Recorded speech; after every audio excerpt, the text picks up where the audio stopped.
أشهد أن لا إله إلا الله. أشهد أن محمدًا رسول الله.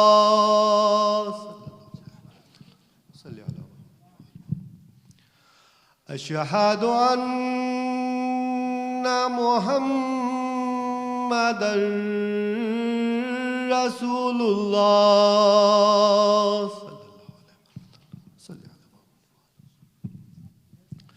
أشهد أن أمير المؤمنين عليا ولي الله.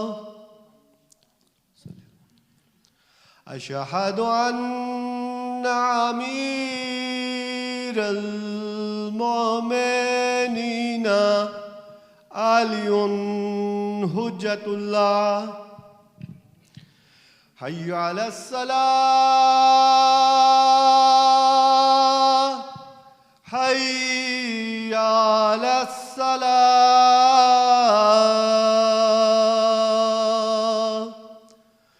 حي على الفلاح، حي على الفلاح،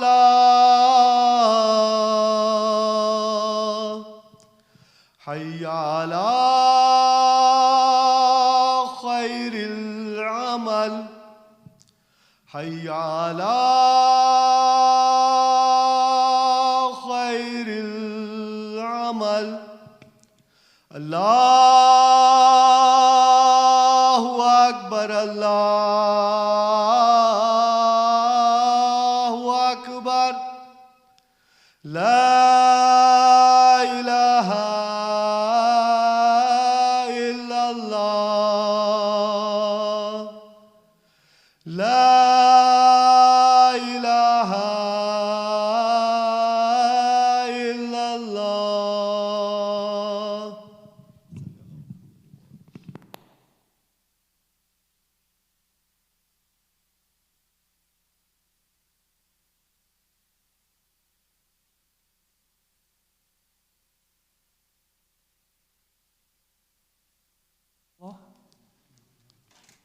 Assalamu alaikum wa rahmatullah.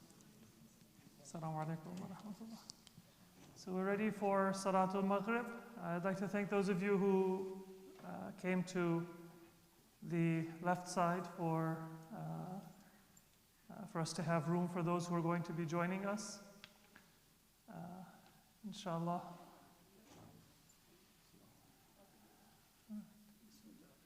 So inshallah we'll begin Salatul Maghrib.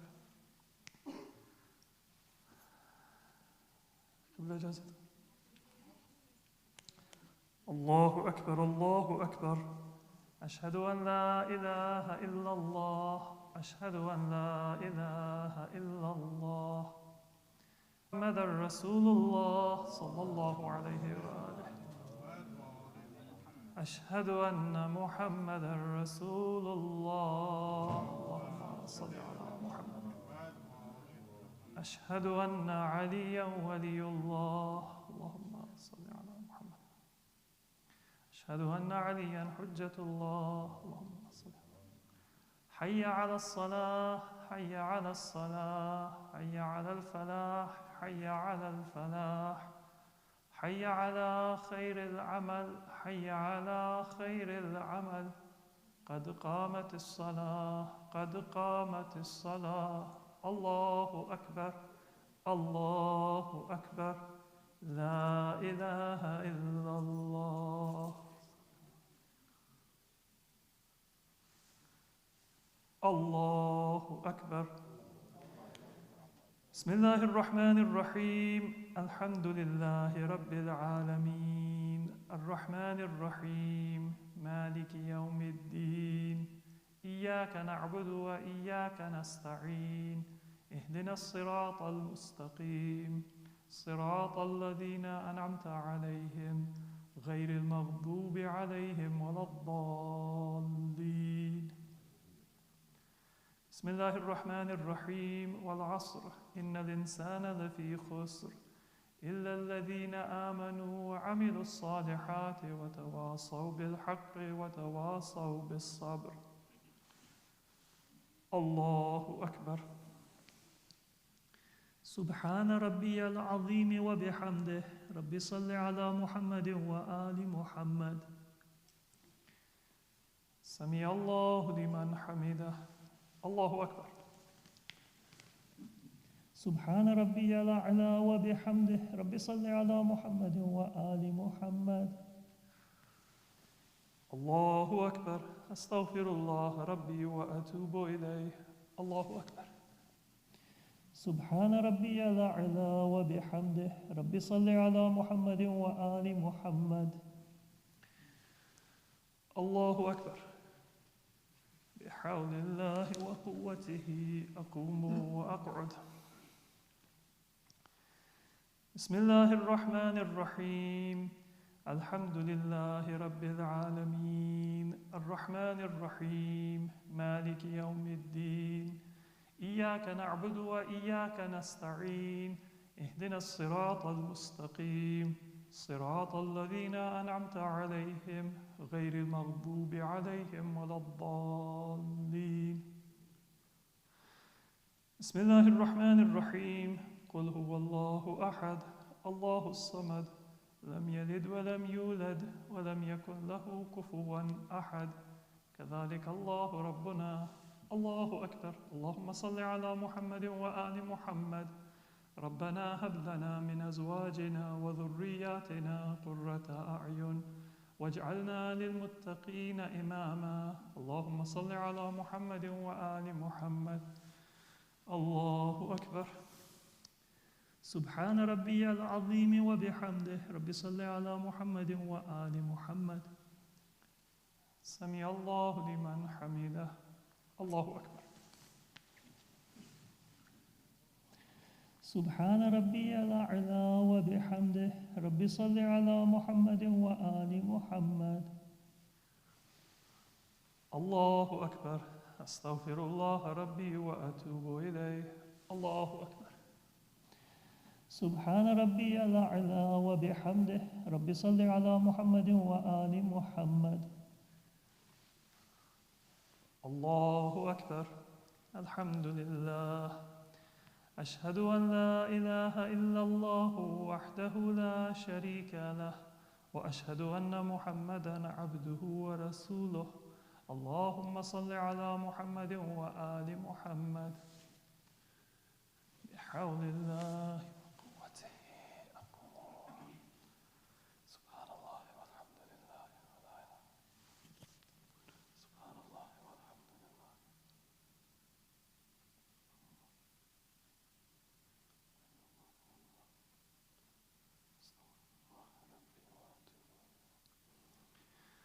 الله أكبر. سبحان ربي العظيم وبحمده رب صل على محمد وآل محمد. سمع الله لمن حمده. الله أكبر. سبحان ربي الأعلى وبحمده رب صل على محمد وآل محمد. الله أكبر. أستغفر الله ربي وأتوب إليه. الله أكبر. سبحان ربي الأعلى وبحمده رب صل على محمد وآل محمد. الله أكبر. الحمد لله. أشهد أن لا إله إلا الله وحده لا شريك له وأشهد أن محمدًا عبده ورسوله. اللهم صل على محمد وآل محمد. السلام عليك أيها النبي ورحمة الله وبركاته. السلام علينا وعلى عباد الله الصالحين. السلام عليكم ورحمة الله وبركاته. الله أكبر. الله أكبر. الله أكبر.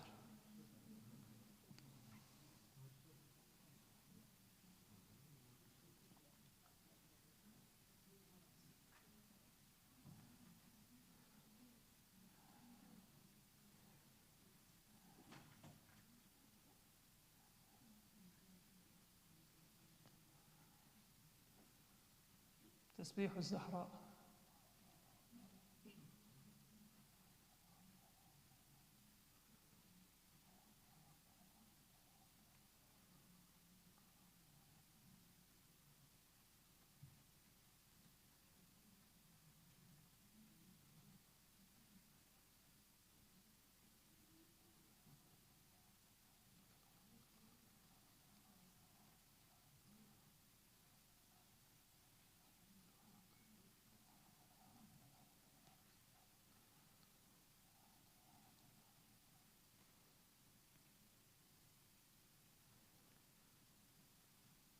اللهم صل على محمد وآل محمد.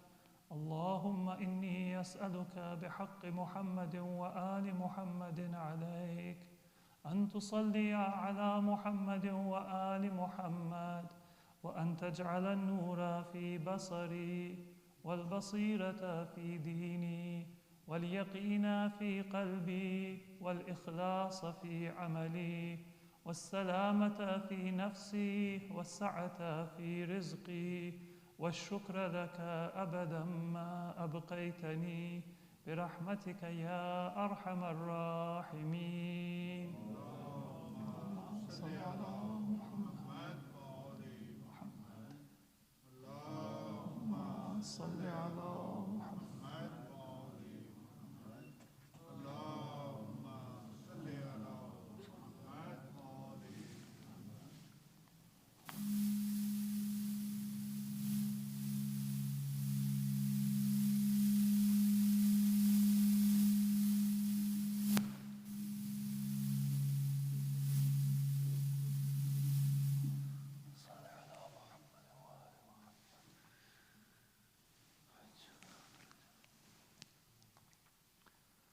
صلاة العشاء.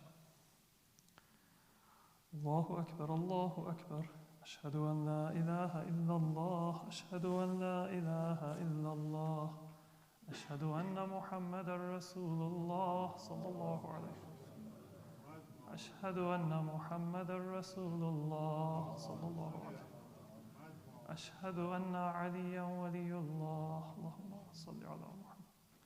حي على الصلاة، حي على الصلاة، حي على الفلاح، حي على الفلاح، حي على خير العمل، حي على خير العمل. قد قامت الصلاة، قد قامت الصلاة. الله أكبر، الله أكبر، لا إله إلا الله.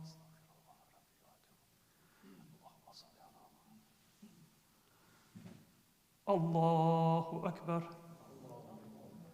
بسم الله الرحمن الرحيم. الحمد لله رب العالمين، الرحمن الرحيم، مالك يوم الدين. إياك نعبد وإياك نستعين، اهدنا الصراط المستقيم، صراط الذين أنعمت عليهم غير المغضوب عليهم ولا الضالين.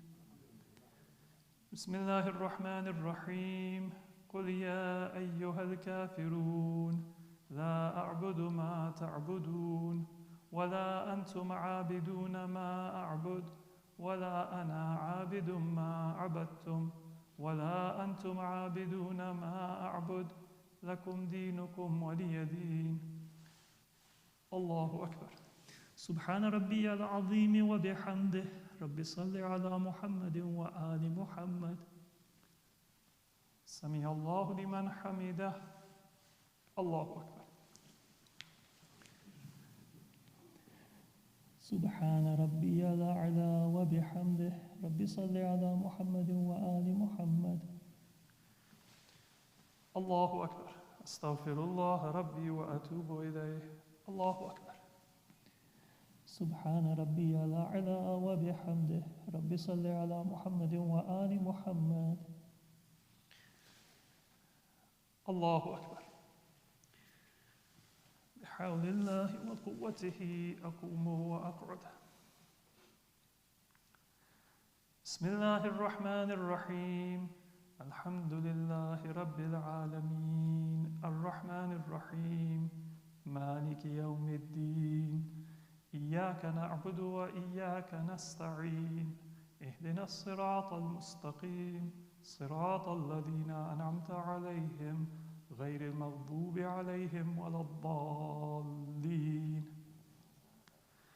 بسم الله الرحمن الرحيم.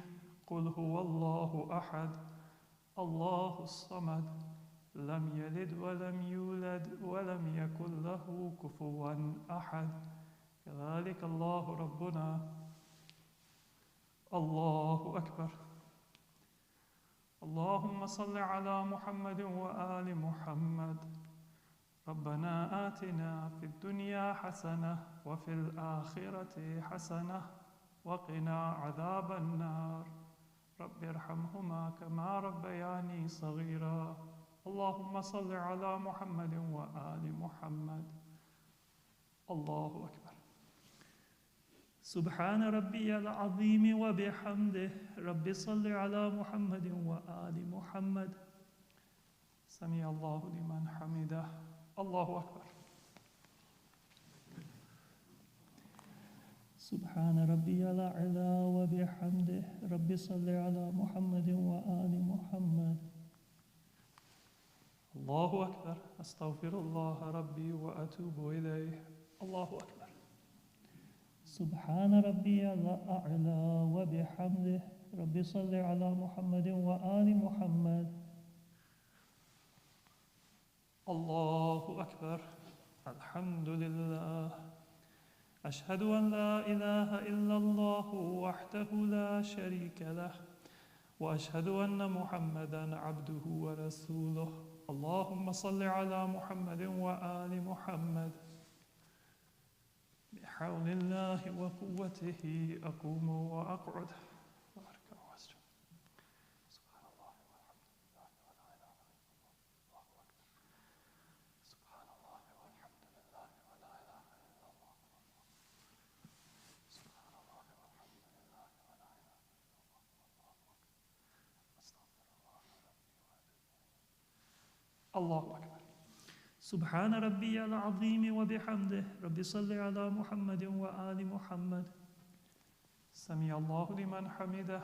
الله أكبر.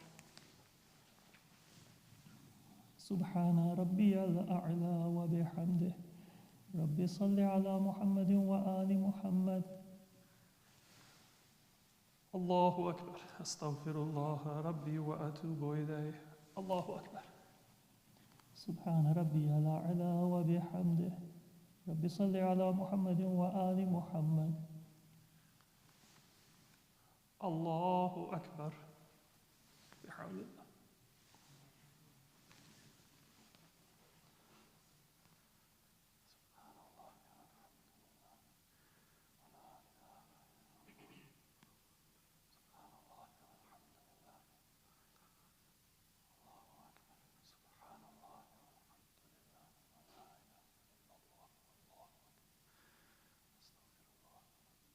الله أكبر. سبحان ربي العظيم وبحمده. رب صل على محمد وآل محمد.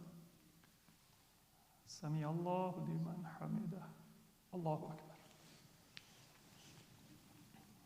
سبحان ربي الأعلى وبحمده. رب صل على محمد وآل محمد. الله أكبر. أستغفر الله ربي وأتوب إليه. الله أكبر. سبحان ربي الأعلى وبحمده. رب صل على محمد وآل محمد. الله أكبر. الحمد لله. أشهد أن لا إله إلا الله وحده لا شريك له وأشهد أن محمدا عبده ورسوله. اللهم صل على محمد وآل محمد. السلام عليك أيها النبي ورحمة الله وبركاته. السلام علينا وعلى عباد الله الصالحين. السلام عليكم ورحمة الله وبركاته. الله أكبر. الله أكبر. الله أكبر.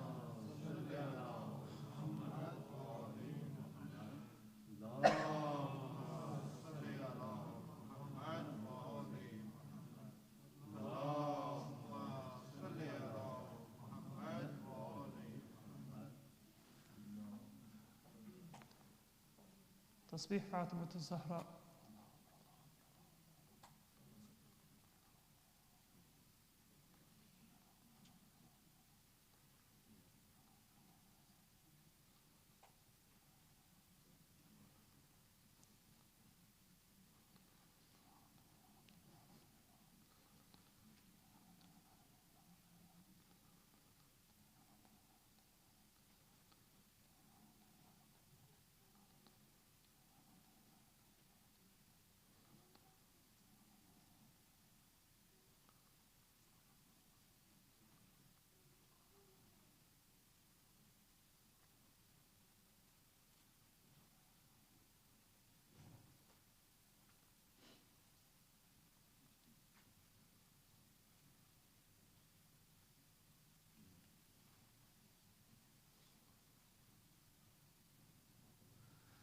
بسم الله الرحمن الرحيم.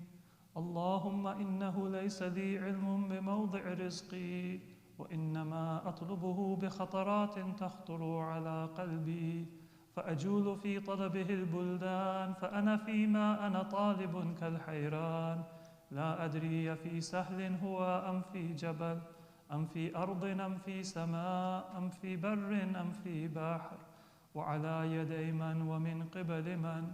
وقد علمت أن علمه عندك وأسبابه بيدك، وأنت الذي تقسمه بلطفك وتسببه برحمتك. اللهم فصل على محمد وآله، واجعل يا رب رزقك لي واسعا، ومطلبه سهلا، ومأخذه قريبا، ولا تعنني بطلب ما لم تقدر لي فيه رزقا، فإنك غني عن عذابي وأنا فقير إلى رحمتك. فصل على محمد وآله، وجد على عبدك بفضلك، إنك ذو فضل عظيم. اللهم صل على محمد وآل محمد.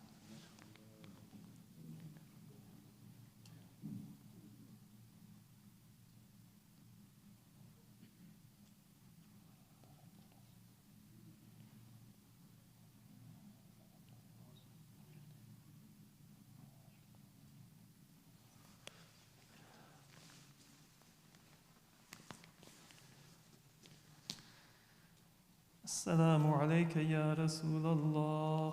السلام على علي أمير المؤمنين. السلام على فاطمة الزهراء.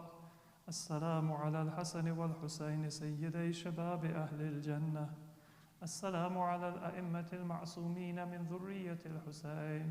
السلام عليكم جميعا أهل بيت النبوة ورحمة الله وبركاته. اللهم صل على محمد وآل محمد وعجل فرجهم. Inshallah, we'll begin the majlis in just a few moments.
اللہم صلی علی محمد و آل محمد.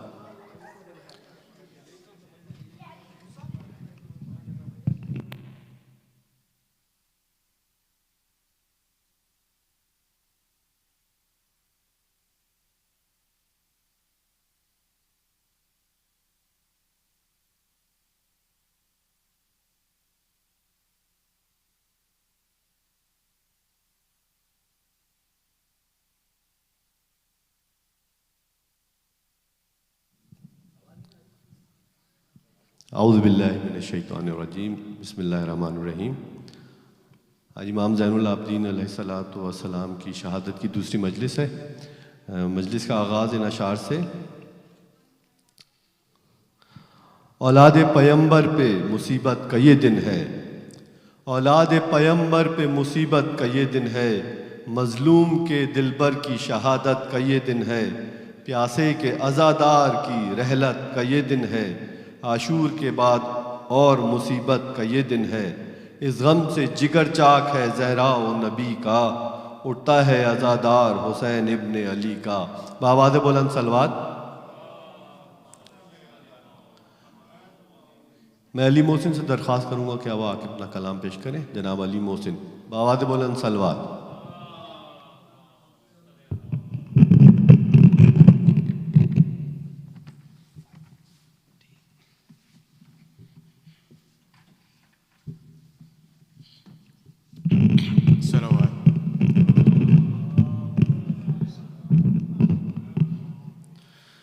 سغران آنسوؤں کے کتنے دیے جلائے، سغران آنسوؤں کے کتنے دیے جلائے، پردیس جانے والے، پردیس جانے والے، پر لوٹ کر نہ آئے، سغران آنسوؤں کے کتنے دیے جلائے، رو رو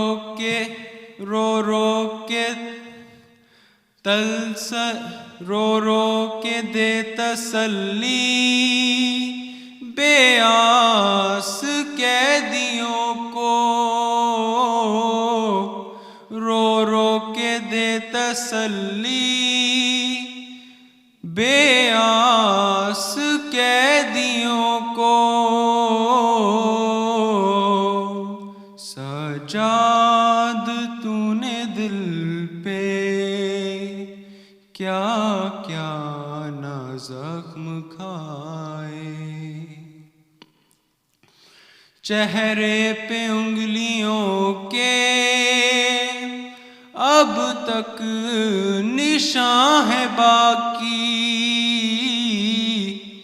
چہرے پہ انگلیوں کے اب تک نشاں ہے باقی، زندان میں سکینہ روتی ہے منہ چھپائے. صلوات.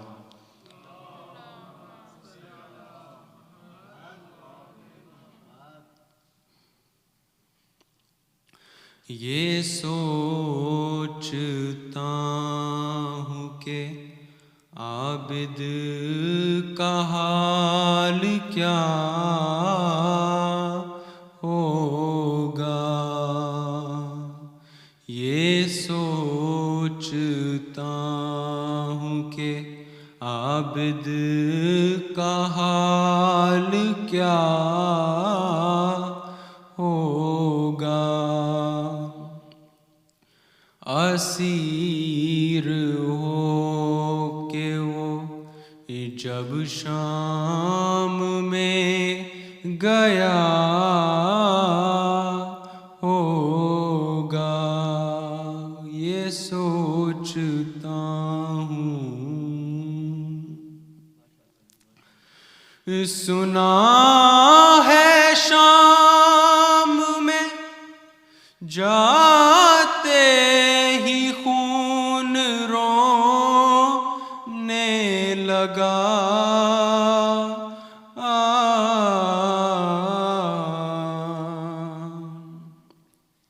نہ جانے شمر نے اس وقت کیا کہا ہوگا یہ سوچتا ہوں. گلے کے توق نے عابد کو کیا جھکانا تھا.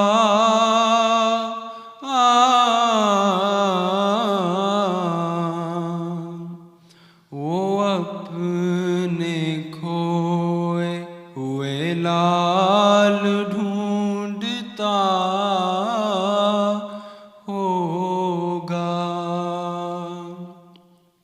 یہ سوچتا ہوں. صلوات.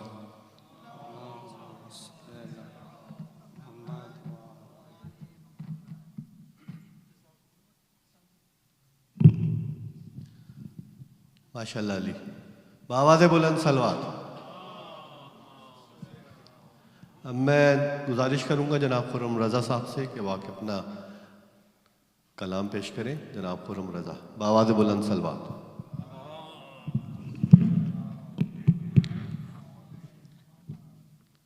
صلوات.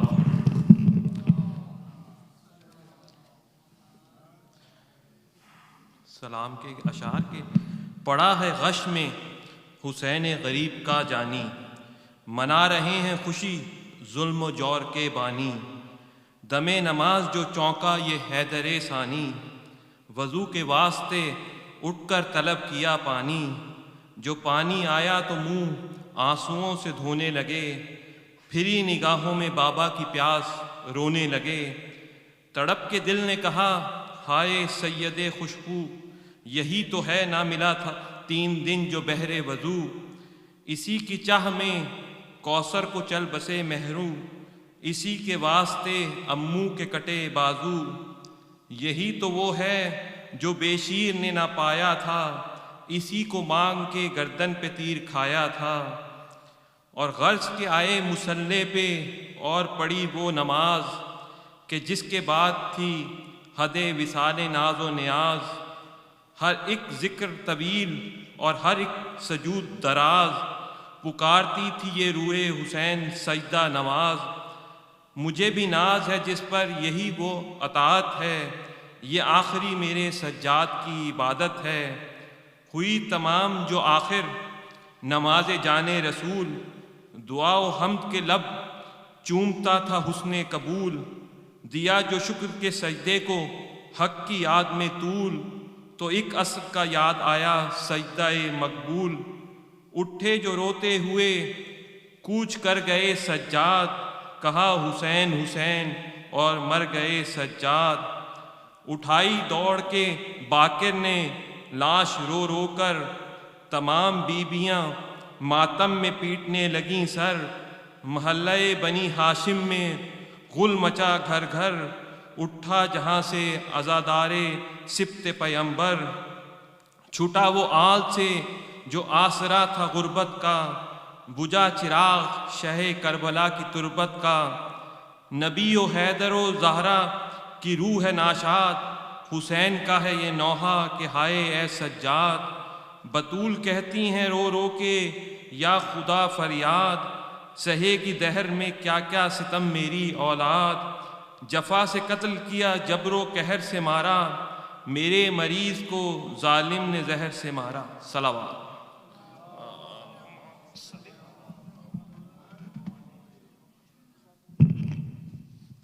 ماشاءاللہ خرم.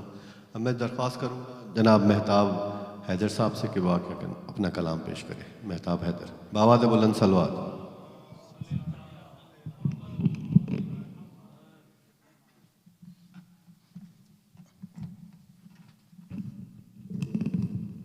السلام علیکم. ایک قطع اور مرثیے کے چند بند. آغاز کرتا ہوں مولا سجاد کی شان میں قطع سے. ستم کو صبر کا کلمہ پڑھانے آیا ہے، ستم کو صبر کا کلمہ پڑھانے آیا ہے، علی کے خون کا جوہر دکھانے آیا ہے. پہن کے ہتھ کڑی بیڑی حسین کا بیمار، پہن کے ہتھ کڑی بیڑی حسین کا بیمار، امیر شام کو قیدی بنانے آیا ہے، امیر شام کو. صلوات پر محمد.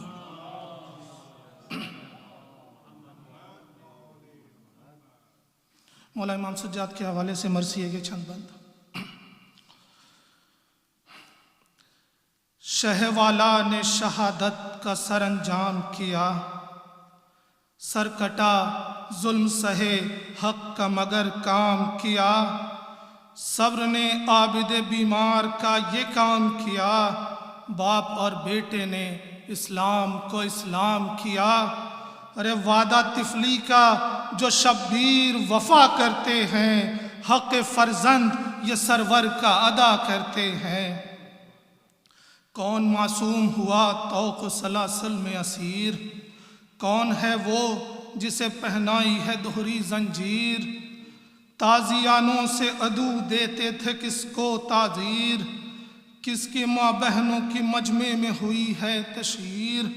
ارے طے کوئی کر نہ سکا جس کو وہ یہ منزل ہے، صبر ناموس کے بارے میں بہت مشکل ہے. دھیان بابا کی وصیت پہ جو کرتے ہیں امام، ان کے قاتل سے بھی فرماتے ہیں نرمی سے کلام، طوق پہنانے کو جو لاتا ہے وہ بد انجام، قد بڑھا دیتے ہیں گردن کو شہنشاہ انام. یہ تحمل ہے اسی شان وفا کہتے ہیں، کہنے والے اسے تسلیم و رضا کہتے ہیں، کہنے والے اسے تسلیم و رضا کہتے ہیں.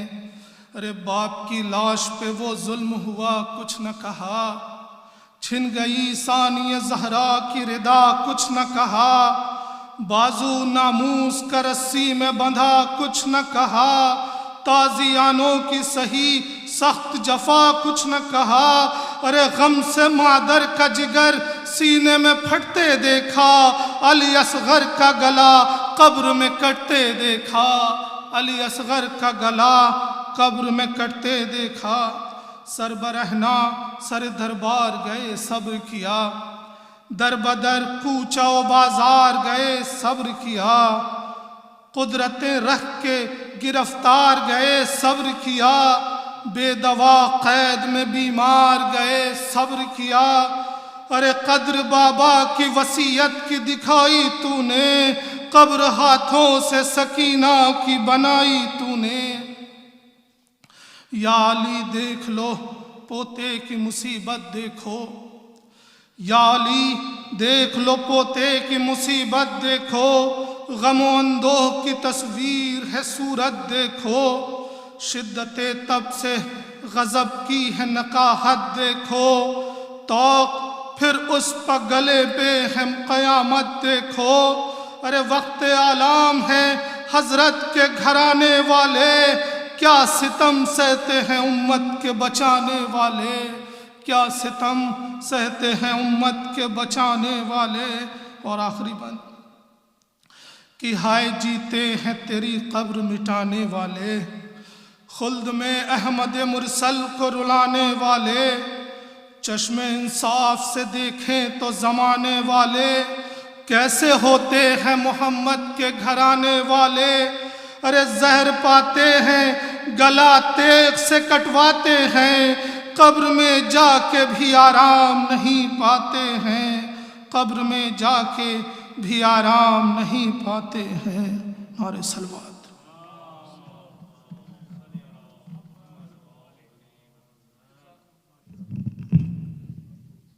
ماشاءاللہ مہتاب۔ اب میں درخواست کروں گا جناب محسن ندیم صاحب سے کہ وہ آ کے اپنا سلام پیش کریں۔ محسن ندیم، بآواز بلند صلوات۔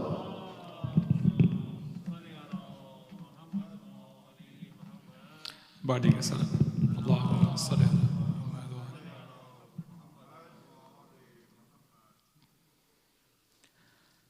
بابا ہے مصیبت کا سفر میرا مقدر، بابا ہے مصیبت کا سفر میرا مقدر، میں شام کے زندان سے نہ آؤں گی پلٹ کر، بابا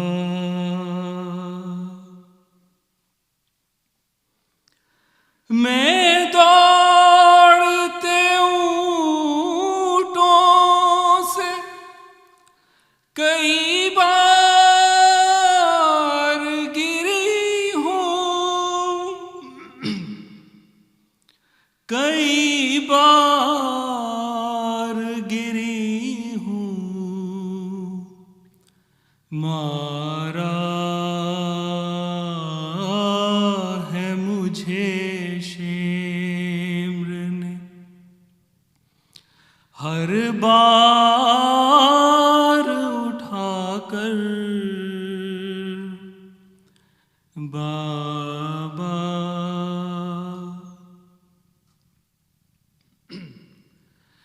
پہنائے تھے جو عید پہ تو نے مجھے گوہر،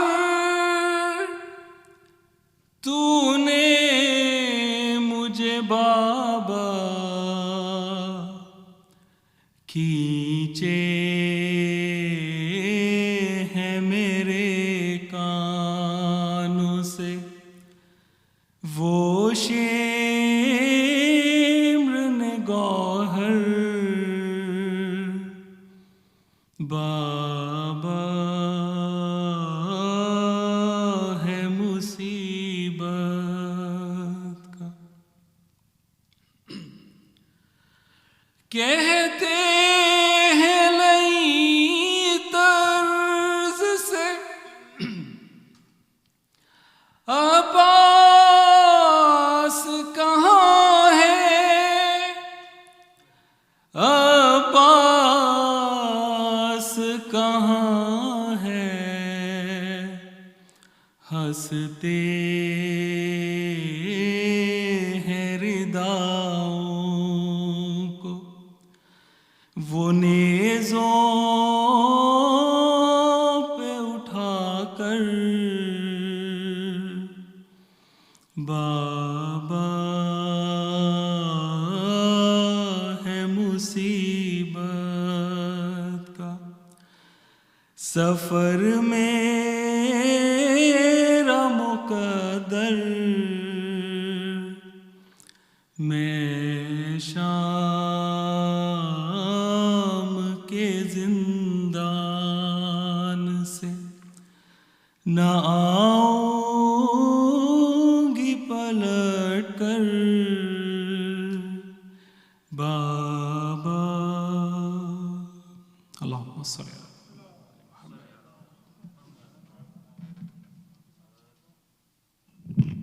ماشاء اللہ محسن. اپنے بچوں کی وغا دیکھ رہی تھیں زینب، اپنے بچوں کی وغا دیکھ رہی تھیں زینب، جسم نیزوں سے چھدا دیکھ رہی تھیں زینب، اون گھوڑے سے گرا دیکھ رہی تھیں زینب، سر محمد کا کٹا دیکھ رہی تھیں زینب. اب وہ فرزند ہیں باقی نہ وہ مائیں باقی، اب وہ فرزند ہیں باقی نہ وہ مائیں باقی، رہ گئیں ان کے سبب حق کی صدائیں باقی. اب میں درخواست کروں گا جناب بابر مہدی صاحب سے کہ وہ آ کے اپنا کلام پیش کریں. جناب بابر مہدی بآواز بلند صلوات.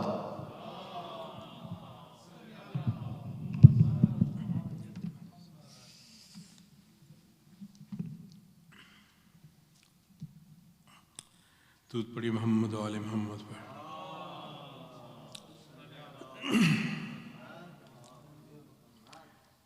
پھر بھی درود پڑھی محمد و آل محمد پر. اللہم صلی علی محمد.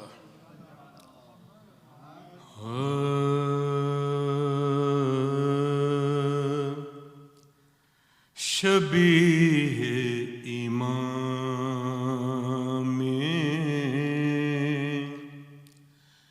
زمان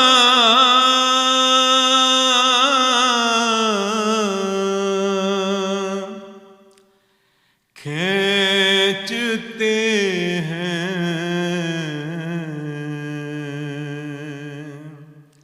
شبیہ امام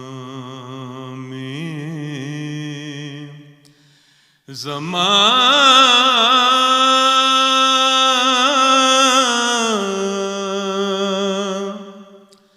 کھینچتے ہیں،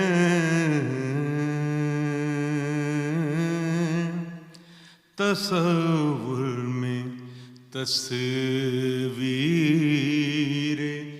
جان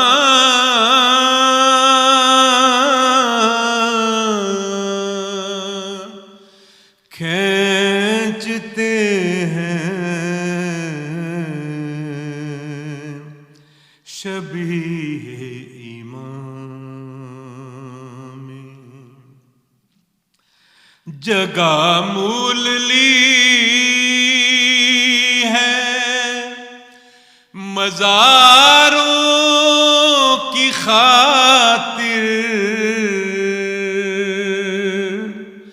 جگہ مول لی ہے مزاروں کی خاطر، شاہدیں زمین پہ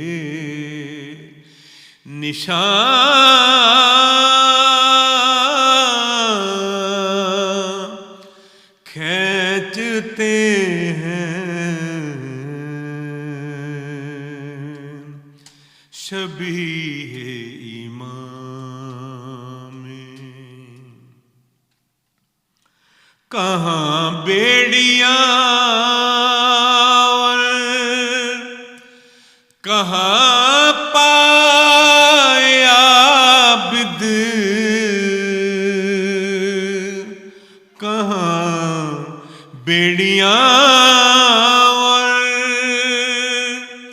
کہاں پائے عابد، یہ لنگر کہاں نعت مان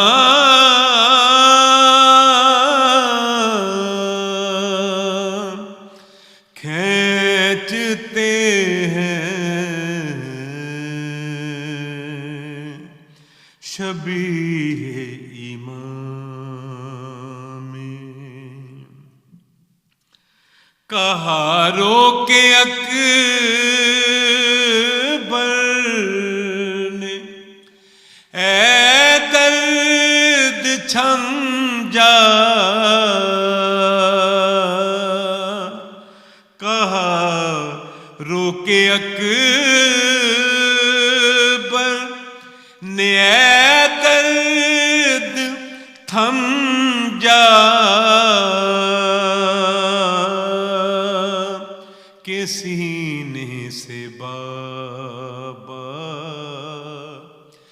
سینا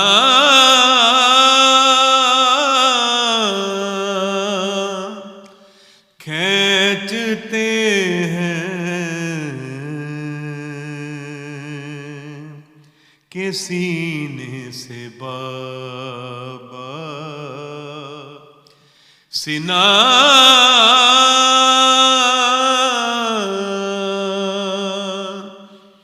کھینچتے ہیں شبیہ امام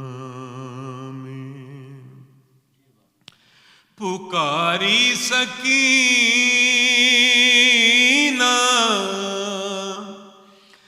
دہائی اے بابا پکاری سکینہ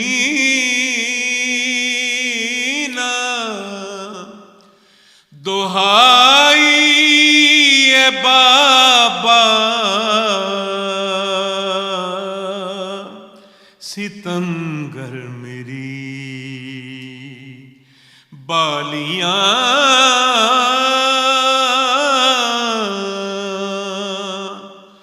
کھینچتے ہیں شبیہ امام زمان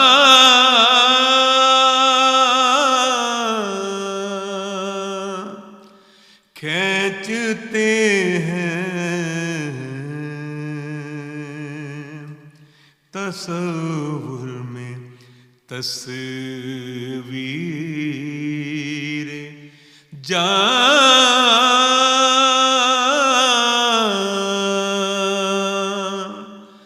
کھینچتے ہیں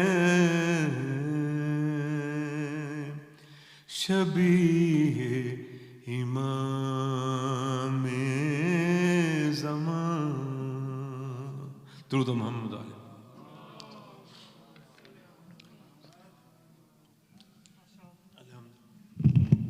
MashaAllah, Babar bhai. Now I will request Honorable Sheikh Bilal Hussain to come and address the majlis. Please recite a loud salawat. Allahumma salli ala Muhammadin wa ali Muhammad.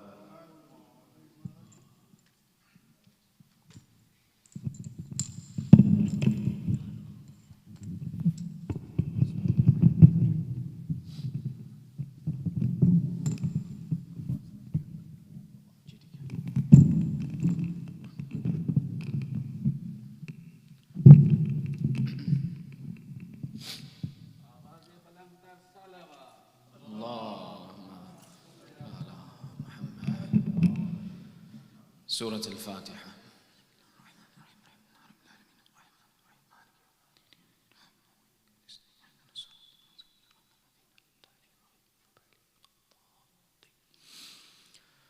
أعوذ بالله من الشيطان الرجيم. بسم الله الرحمن الرحيم. ربي اشرح لي صدري ويسر لي أمري واحلل عقدة من لساني يفقهوا قولي. الحمد لله رب العالمين، ثم الصلاة والسلام على سيدنا ونبينا وحبيب إله العالمين أبي القاسم محمد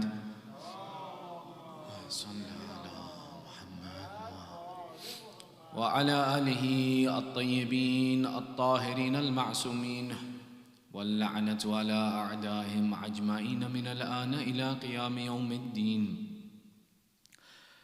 أما بعد، فقد قال الله تعالى في محكم كتابه الحكيم: بسم الله الرحمن الرحيم.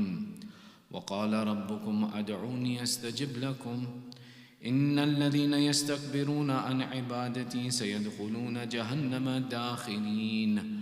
آمنا بالله، صدق الله العلي العظيم. صلوات على محمد وآل محمد.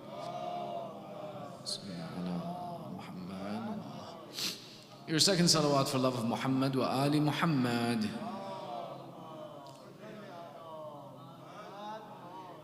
And your loudest salawat to hasten the master of our time, Sahib al-Asr wa Zaman. Allahumma salli ala Muhammad wa Respected elders, brothers and sisters, أعظم الله أجورنا وأجوركم بذكرنا المساء بآل محمد. May Allah increase in the reward that we earn from the mentioning and the remembering of the difficulties of Ali Muhammad. In our discussion tonight, our goal is to discuss some of the important lessons learned from the life of our fourth Imam, namely 5 lessons. Before we proceed to the discussion at hand, it's important to understand the context of learning from an Imam. You see, one of the ideas that, for example, happens and people have a misgiving is that, for example, our fourth Imam remained silent and didn't say much because of the difficulties he underwent from the event of Karbala.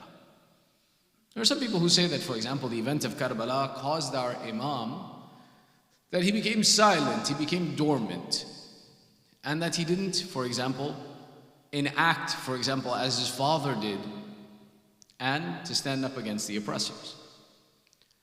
But this is a real mistake and misunderstanding of the mansab of imamat and the position of imamat and the responsibility of imamat. To try and understand this, and we're going to try and create a structure to explain this. You see, when you study, for example, the Quran, and you study history, there's 2 ways you can look at it. One is what we take a look at as like a chronological order. For example, when you go to the Quran, you begin from Surah Fatiha, Bismillah ar-Rahman ar-Rahim, and you go all the way ila nihayat Surah Nas. And this is one reading of the Quran. For example, we would say that there is a reading of history, that when I want to learn about the Ahlul Bayt, I start the discussion of the Ahlul Bayt, I start with the wilayat of Imam Ali alayhi salam, man kuntu mawla, فَهَذَا عَلِيٌّ مَوْلَى. And I go all the way until I come to the point that I am waiting for the ta'jeel and the faraj of Sahib al-Asr wa zaman.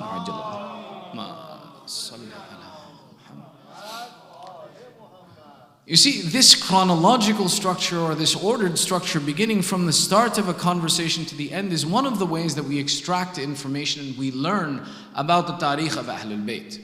And we look at this context and this information, we come to the conclusion that, yes, this Imam came first, then this Imam came, then this Imam came, and he dealt with this, and he dealt with this, and he dealt with this. And we come to the conclusion that, okay, fine, these things happened in history.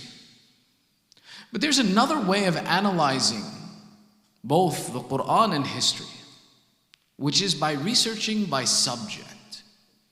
That, for example, instead of looking at the Quran entirely and saying, okay, this is the first verse, the second verse, the third verse, the fourth verse, the fifth, and going one by one by one by one by one, and whatever the topic that Allah dictates is the next topic that I look at, what I do is I take all of the verses on one topic and I pull them out and I look at them collectively. And I look at the instructions that Allah has given me in this mawdu', in this subject. The same can be done when we look at the lives of the Ahlul Bayt. That when I look at the lives of the Imam, the A'imma, I look at them collectively and I look at one subject and I look at how did all of the A'imma alayhimus salam deal with these subjects differently. By looking at history in this light, I start to see something interesting, that at times it may appear that one Imam conflicts with another. On the apparent nature, it would be very apparent that something is wrong here. I'll give you an example. You guys are okay? Example? Ready? All right. Sallu ala Muhammad wa ali Muhammad. The deal stands. You stay awake, I keep talking. Okay? Look at how each of the A'imma alayhimus salam dealt with an unjust government over them. No Imam had a just government over him. The Imam is the just government. But you take a look and you see that Imam Ali, when his government was usurped from him, he stayed, according to some people, silent, which is another discussion. Imam Hassan, when his government was usurped, he made a peace treaty. Imam Hussain, when he was forced into a situation for bay'ah, he went and he fought. When Imam Rada was approached by the false government, he became the na'ib of the Khalifa. On the apparent nature, you would say, looking at these different examples, that there was conflict, that each Imam did what he wanted to, na'uzubillah. That the Imams amongst themselves didn't have an agreement. That why is it that one brother made peace and the other one made war? Why is it that one Imam, the grandson of the Imam who went and fought, turned around and he became the Naib of the Khalifa? Didn't he know the example of Abu Abdullah? When we look at a discussion by the subject and gather all of the information together, and we look at all of these instructions together, for example, the topic of dealing with an unjust government, we start to understand and we start to see that it's not a conflict between the A'immah, but rather the Imams are saying, depending on the circumstance that comes to you, the situation that you're in, you need to see the example we have provided you of how to deal with the oppressor in your situation. In the situation of Imam Hussain alayhi salam, the condition was such that if Imam Hussain had stood up and fought against Muawiyah, the Shia would have been wiped out from this earth, because they were too weak to fight against Muawiyah. The situation of Abu Abdullah was such that the oppressor was such that he would have made his disbelief the example of Islam, that Imam Hussain had to explain, "Mithli la yubai' mithlih." One like me does not do bay'ah of one like him. The situation of Imam Rada was such that if he did not take this position of niyabat, then the Imam would have been assassinated and his ability to help and to take care of the mu'mineen would have been gone. Each Imam looked at the circumstance that was around him and acted in the way for preserving the religion of Islam. You see, an Imam's responsibility is to make sure that the message of Islam continues. And as the circumstance changes, the Imam acts in such a way to ensure that the message will go to the next generation. The Imam is not reflecting his personal opinion or desires. The responsibility of the Imam is to make sure that that message reaches. Which is why, if we were to take any of these A'immah and change their position from one to another, we would find the action that they gave was the same. For example, we are known as Madhab Ja'fari because our sixth Imam, Ja'far ibn Muhammad al-Sadiq alayhi salam, Ma salli ala Muhammad, spent his life teaching and educating because there was an absence of information for people to know how to enact the religion of Islam. More than half of the ahadith that we possess today come from our sixth Imam. Because the time that he existed, and look at the understanding of the time. You see, after the Shahadat of Rasulullah, there were the Ashab. And people who became Muslim at that time could go to the Ashab and say, how do we solve this problem? And they would say, well, we saw the Holy Prophet, and the Holy Prophet did this action. And based upon that, people would understand what their responsibility was. After the Ashab was a dawr of the Tabi'een. Now the Tabi'een were not people who saw the Prophet, but they spent their lives with the Ashab. So they said, we learned from the Ashab what the Prophet did, and they educated people. By the time of the dawr of our fifth and sixth Imam came about, most of these people were gone. They had been killed, they had died of old age. So the people now had a question that when we want to know what does Allah want from us, how do we make sure that our actions are in accordance with the desire of Allah? So here came the dawr of Imam Sadiq where he focused on teaching.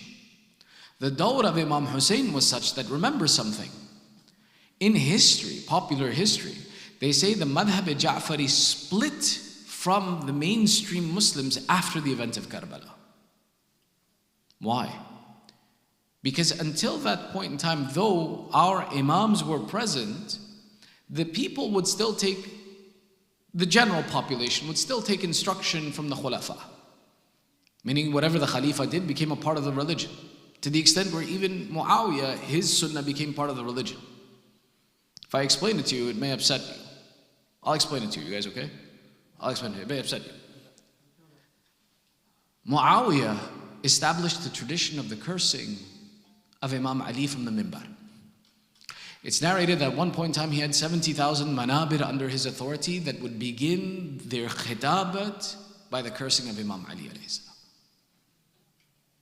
And it became such a practice that if a khatib began his speech and he didn't begin by cursing Imam Ali, the audience would stand up and say, As-sunnah, as-sunnah. Qabla al-khitaba, as-sunnah. That they would make the statement that if the khatib didn't curse Imam Ali, they would stand up and say, you missed the sunnah. This was the impact of the khulafa on the fiqh, the law, the behavior of the people. But the actions of Imam Hussain separated the people from even accepting the apparent nature of the khulafa and separated the people from following or having any relationship with the khulafa.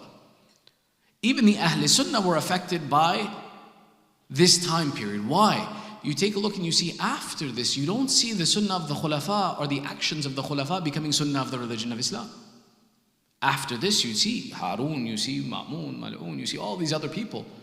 They kept in their courts scholars who would advise them on what is it that Allah wants from them, as opposed to them dictating what Allah wants.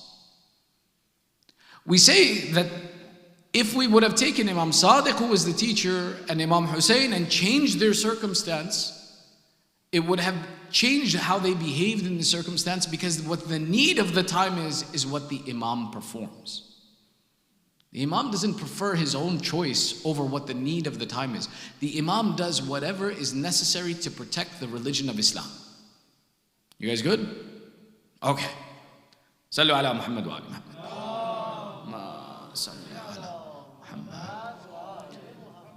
Now when we take a look at the silence of Imam Zainul, or the apparent silence of Imam Zainul Abedin, where he refused to get involved into the politics of the time, he refused to say anything about some of these affairs. We need to understand that the actions of Imam Zainul Abedin weren't his choice, but were the need of the time. To understand why this was the need of the time, we look at history. And we look at history as the subject that if the government behaves in this phase, what is the responsibility of the Imam to ensure that the religion continues? To understand this, we have to look at the 3 years of the Khilafat of Mal'un Yazid ibn Muawiyah. Yazid ibn Muawiyah's Khilafat lasts for a period of 3 years. In the first year of his Khilafat, he is responsible for the killing of the grandson of the Prophet. The second year we mentioned yesterday, he was responsible for Waqi'at al-Harra, the event of Harra, where he sent his general to sack the city of Medina. The sacking of the city of Medina was on the apparent nature that the people of Medina had refused to give bay'ah to Yazid. So Yazid ibn Muawiyah says, you refuse to give me bay'ah, and he sends an army, Muslim ibn Aqaba. And he sends this Muslim ibn Aqaba with his army, and he says to them, you can do whatever you want in the city of Medina, there are no questions asked. Muslim ibn Aqaba takes his soldiers and gives them free rein to do whatever they want and says that everything is halal for you. The people, in fear of this army attacking the city of Medina, ran into the Prophet's mosque next to the Prophet's grave to seek sanctuary. These people were so evil, they didn't even give sanctuary to the people next to the grave of the Prophet. If there was murder, if there was indecency, it didn't matter if you were sitting next to the grave of the Prophet, they still attacked.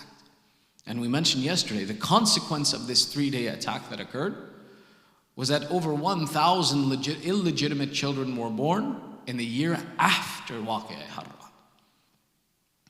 So the second year of Yazid's authority, he attacks the city of Medina and he sacks the city, and its conclusion does not come until Yazid says, not only must they give me bay'ah, they must say that they are my slaves or I will not lift my hand up off of the people of Medina.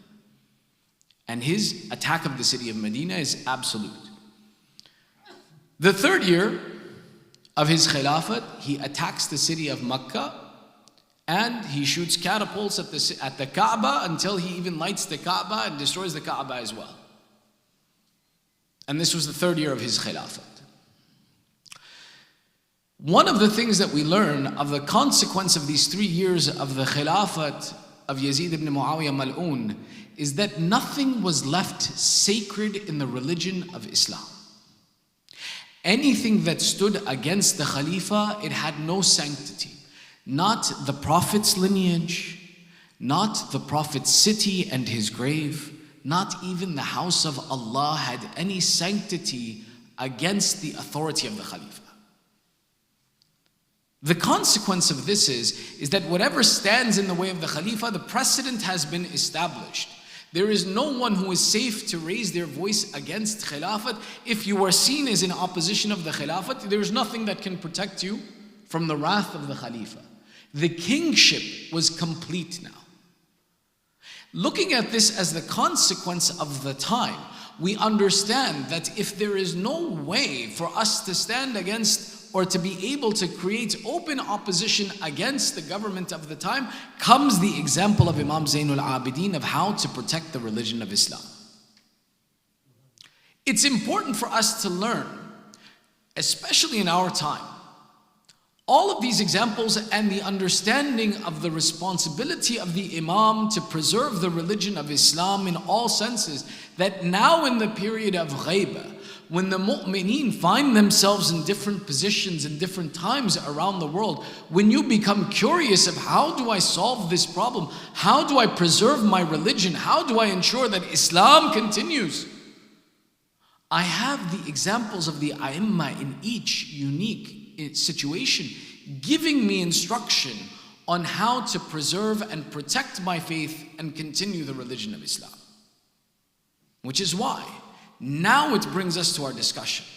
What are 5 significant lessons that my Imam left me, that no matter the oppression that you face from your government, some of these attributes of Islam need to remain in your character and that you have to ensure that they are preserved and protected. Sallu ala Muhammad wa ali Muhammad.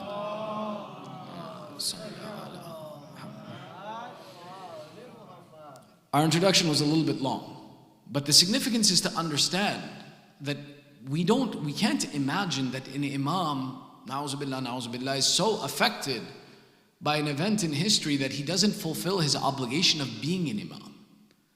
To say that an Imam was silent the way people did at that time, because of Karbala, the Imam doesn't want to do anything anymore.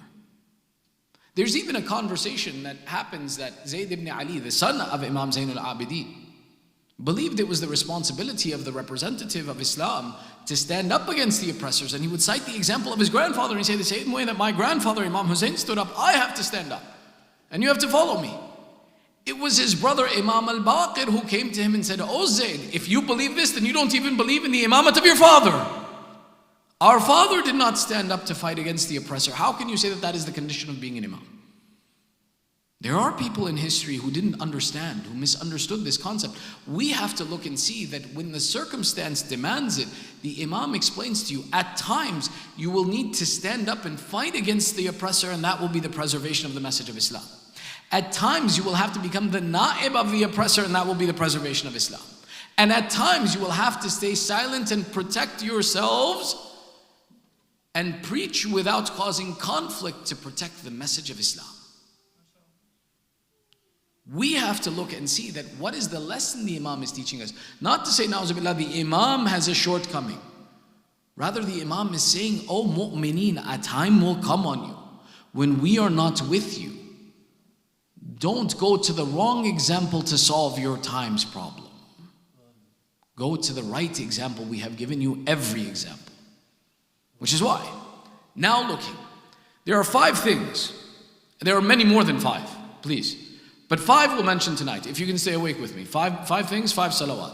Sallu ala Muhammad wa ali Muhammad.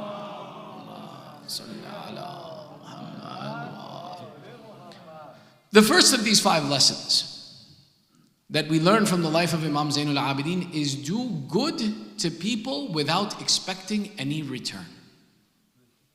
One of the signs of your faith is that no matter how the environment changes, you are a source of goodness in that environment. Yesterday we talked about that my 4th Imam took the responsibility to take care of 400 families in the city of Medina to provide for them. But there were others amongst this as well too. Famously, one of the cousins of my Imam would come to him in the streets and announce, oh people, look and see that I am the cousin of this Ali ibn al-Hussain. He is the leader of the Banu Hashim. He has all of the resources that are necessary, but yet I live in poverty. And he would chastise the Imam in public. Yet the Imam never replied to him and announced to him the attribute of the Imam or criticized him publicly. The Imam continued to provide this person his sustenance in the night, to the extent where this cousin says, after the shahadat of my cousin, I learned that the one who would feed me at night was none other than the Ali ibn al-Hussain, who I would criticize in the streets. My Imam never expected that people would appreciate him, My Imam never imagined that it's people who will give him his reward for the good that he did. As a matter of fact, we see that our sixth Imam Ja'far as-Sadiq alayhi salam,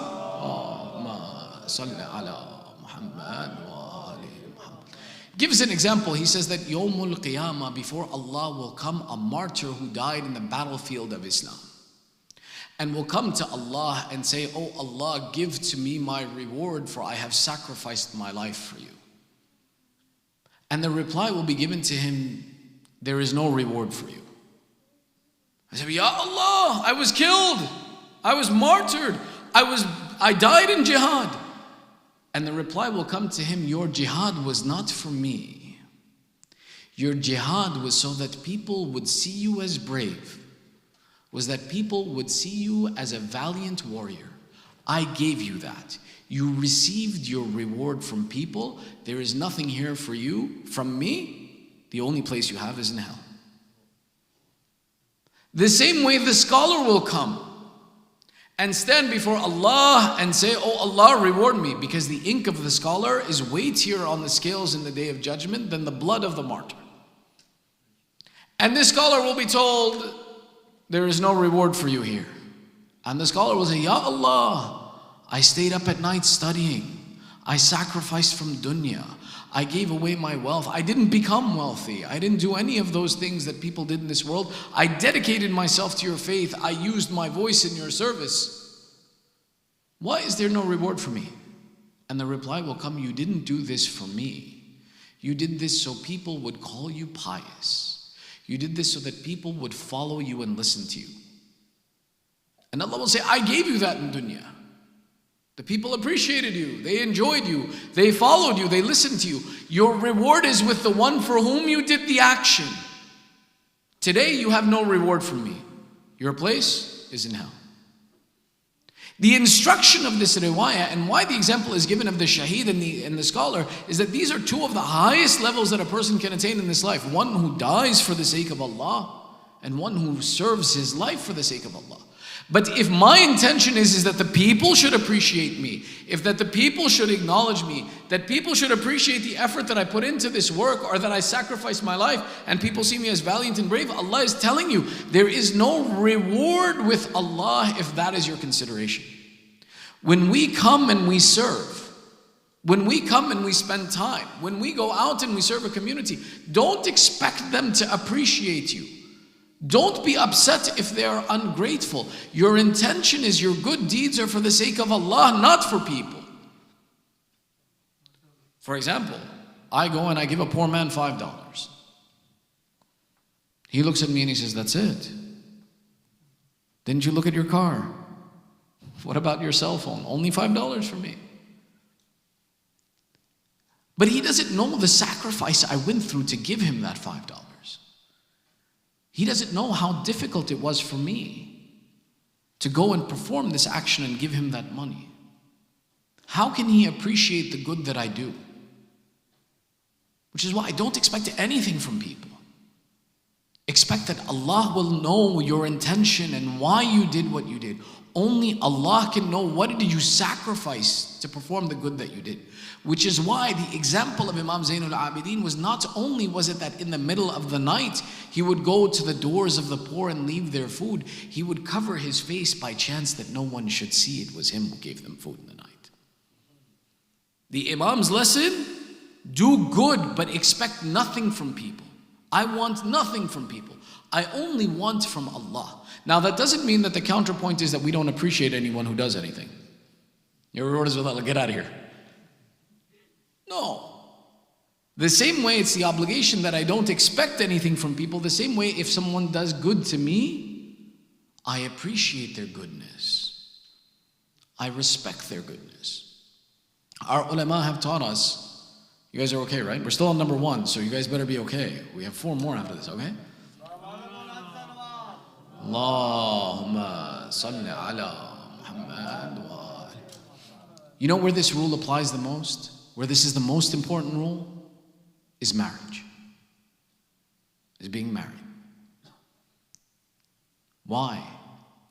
Because to have a successful marriage, the instruction that the ulama give us is see your good deeds as small and the good deeds of your partner as great. See your shortcomings as great and the shortcomings of your partner as small. This is the exact opposite of what we expect from our spouses. Normally what happens is if I do something nice for my wife, I brought milk tonight. Why aren't you doing sajda before me? I brought you milk tonight. And if she cooks a 9-course dinner, say, namak thoda tha. She cooked 9 courses. We see her good deed as something small. You didn't even get the salt right. What should I appreciate about 9 courses? But the explanation is the exact opposite. Do good for them. Don't expect return from them. Keep doing good for them. Don't wait to see what do they do in return for me. Just be good to them. And if they do goodness to you, respect and appreciate that goodness. Don't ignore it and consider it small. The same way with flaws. We see our flaws. So what? It's just a small thing. I forget to close the fridge. What's the big deal? I'm paying the electric bill. Why does it bother you? And she leaves her shoes on the floor, for example, and we say, how dare you? This creates conflict. This is problematic. This is expectation from the other person, not from Allah.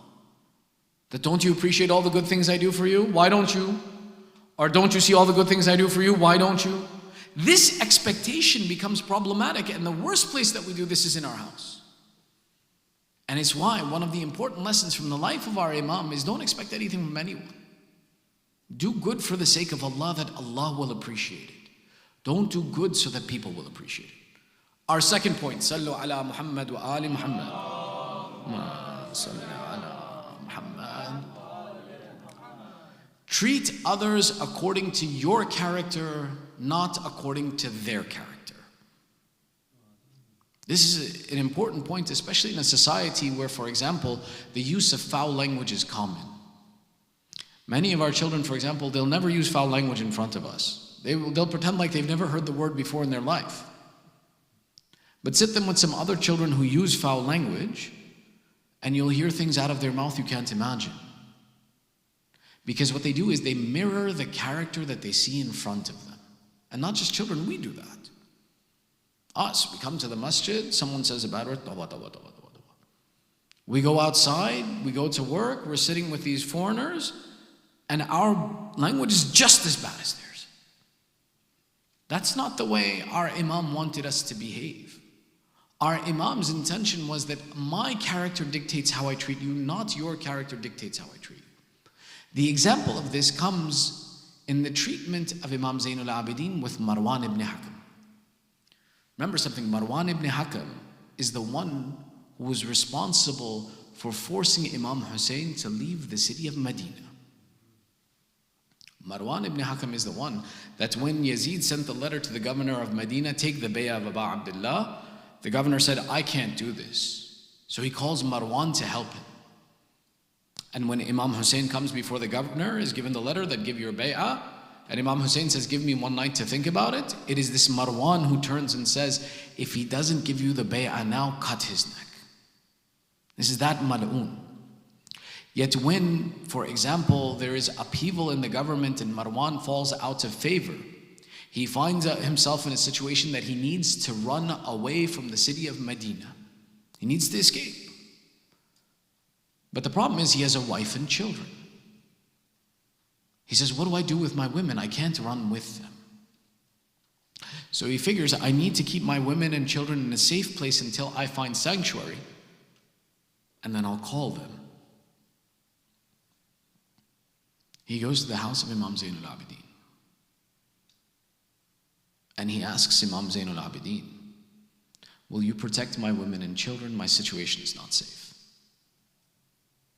Now Imam Zainul Abedin could have said to this man, today you're coming to me. Did you forget when my father had to leave because of you? Did you forget the masa'ib you put my family through? The Imam didn't treat Marwan based upon his character, that he was a lowly person. The Imam reacted by his character, that I am one who is a sanctuary for the people, I will keep them. Imam Zainul Abedin kept the family of Marwan in his house. There's even a governor who passed from the Banu Umayyah by the name of Hisham ibn Ismail. Hisham ibn Ismail was an evil man who put as much abuse as he could upon the people of Medina, the followers of the Ahlul Bayt, and even Imam Zainul Abedin. And eventually, when he loses his favor with the government, the new ruler who comes on says, take Hisham and put him in the public square and let the people do with them what they want. And Hisham ibn Ismail, he's then put in the front of the people, and it's given the opportunity that whoever wants to abuse him can abuse him. And they said, call to Imam Zainul Abedin. There is no one he's bothered more than Imam Zainul Abedin. Let him take first and then we'll take after. So they surrounded this Hisham and waited for the opportunity, that they would get the opportunity now to attack and to abuse and to destroy this man. And in comes Imam Zainul Abedin, who has been bothered by this person, who has been abused by this person, whose Shia have been abused by this person.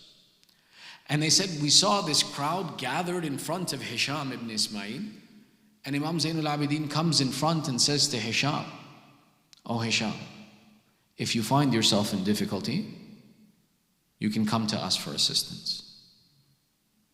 And the Imam walks away.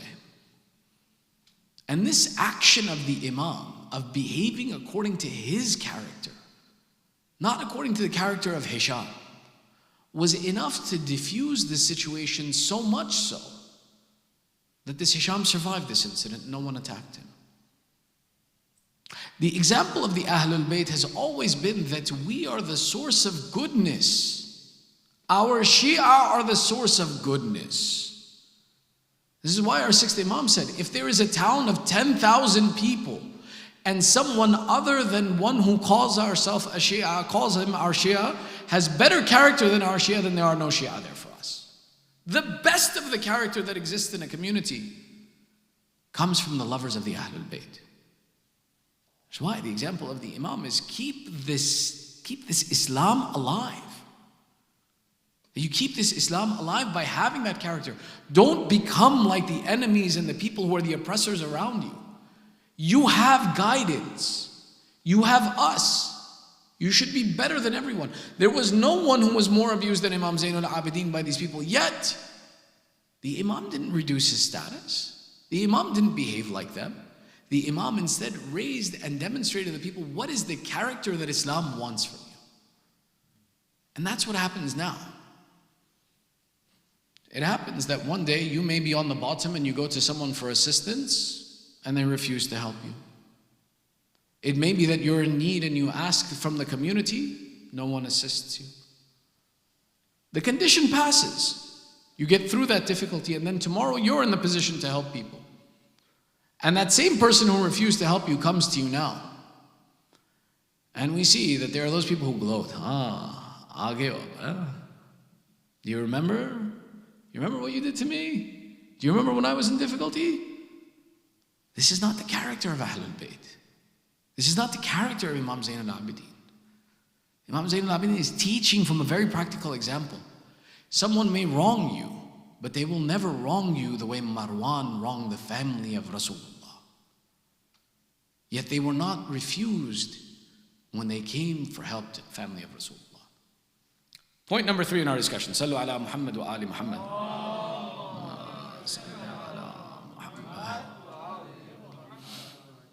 See the will and the decree of Allah in every affair. That be satisfied with whatever Allah has presented to you. When, for example, we began our discussion, we said that our Imam, na'uzubillah, was considered silent because of the difficulties that befell him. That he was silent because, he went through the event of Karbala, therefore he was incapable of, na'uzubillah. The acts of the Imam in his life, the teaching of the Imam in his life, the efforts in the Imam in his life were in spite of the difficulties that befell him. You see, someone loses one member of their family, we say that person is not right for the rest of their life. Even for example, there was a time, and this is an important point to pay attention. You guys are okay, right? We're going to go for an aside for a second, okay? Sallu ala Muhammad wa ali Muhammad. First person I see fall asleep, majlis is over, we're done. I'm telling you right now, first person I see fall asleep, including you, no falling asleep, okay. There was a time where, for example, a person, if they lived through a war, you would never expect that person to be the same person again. Like, for example, in the history of this world, when a war would happen, people would lose their minds because of having gone through that experience of seeing a war and living through a war and seeing people dismembered, hurt, killed. Nowadays, you can see this on the internet, and you're expected to go about your life as if nothing happened. You see the death and dismemberment of people in movies, and it's supposed to be considered normal. This isn't a natural, normal practice. We shouldn't be watching these things. Just because something exists doesn't mean I have to consume it. Just because these things are out there in the world, we shouldn't be watching them. You have to stop yourself that this isn't normal. This isn't okay. To watch things like death and dismemberment and things like that. This is not okay. People were not normal if they saw this once in their life. We're expected to watch this on the internet whenever they put something out. And it's supposed to be okay? No. It doesn't mean be ignorant of the harms and the evils that go on in this world and don't stand up against them. No. Know that when something is wrong, something bad has happened, we will stand against it. But to sit there and watch it on my phone or on the TV, no, that's not normal. We have to be careful of the content that we watch. We have to be careful of what it is that we consume in terms of media. This is an important responsibility we have, that every person individually, before you click on something to watch it, think about, what is this going to do to me? Is this a normal thing for a person to see in their life? And if the answer is no, don't watch it. But the importance that, for example, we learned from our fourth Imam of seeing the decree of Allah in all affairs is that whatever my difficulties in life are, they are not for people to know about and for me to announce in front of people. But rather that if Allah has put upon me a burden, the thawab of me going through that burden is me not announcing and making it everybody's problem. لِكَيْ لَا تَعْصَوْا عَلَى مَا فَاتَكُمْ وَلَا تَفْرَحُوا بِمَا آتَاكُمْ. Allah says in the Quran that everything that is going to happen to you, Allah has already decreed in a book and it is known to Him. Therefore, do not be sad over that which misses you, and do not be excessively pleased over that which you receive. So for example, if I am going through a difficulty, and this is an important point to note, Allah is just. And I'm going to make a statement to you, and I'm going to challenge your intellect for a second. Nothing bad ever happens in this world to you. Why? Because as long as the day of judgment exists, anything that you go through in this life will be compensated. Now you see, compensation is of three types. One is, for example, I take $1 from you and I give you back 50 cents. Shaykhuna, that's I'm a businessman. I take $1, I give you 50 cents. This is compensation. I compensated you. I didn't give you fair compensation, but I compensated you.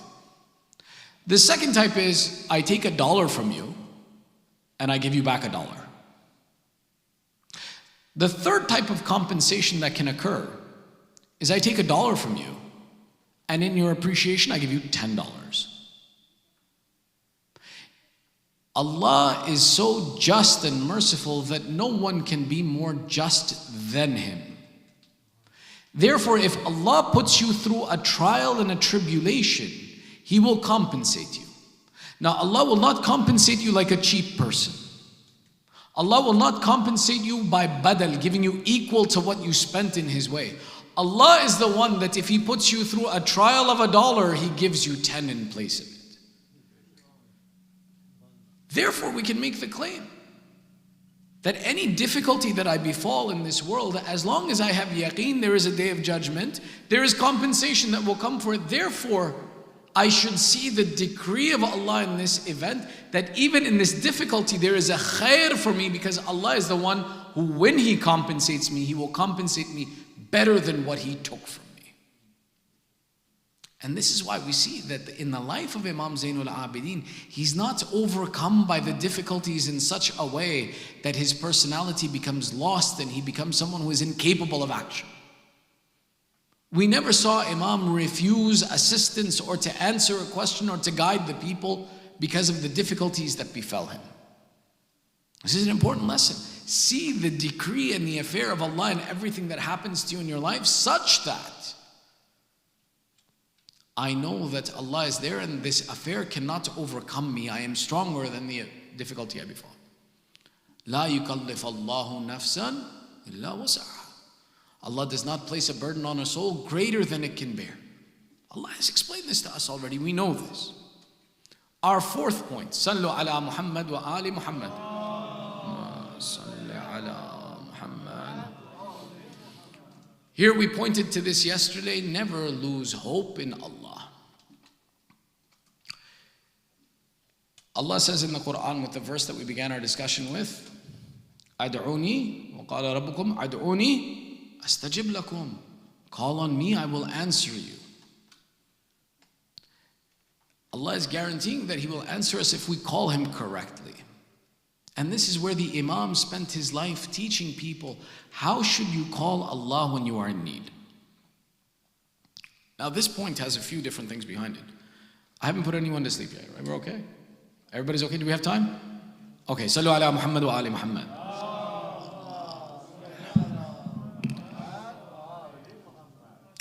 Yesterday we talked about the idea that Imam Zainul Abedin spent the first 3 years of his life with his grandfather, the next 10 years of his life with his uncle, and the next 10 years of his life under the imamat of his father. He spent 20 years with his father, but 10 years under Imam Hassan, 10 years under Imam Hussain.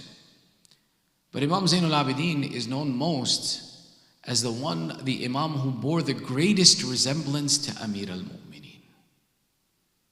The greatest resemblance of any Imam to Imam Ali alayhi salam was Imam Zainul Abedin. Which is why we say, for example, in the speech of the Imam was like the speech of Imam Ali.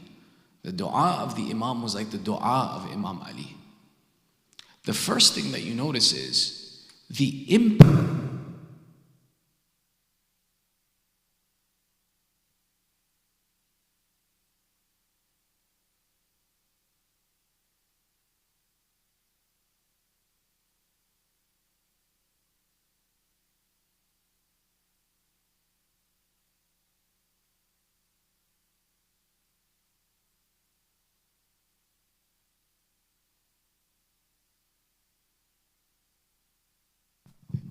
So basically the mic is telling me I spoke so much I killed the mic.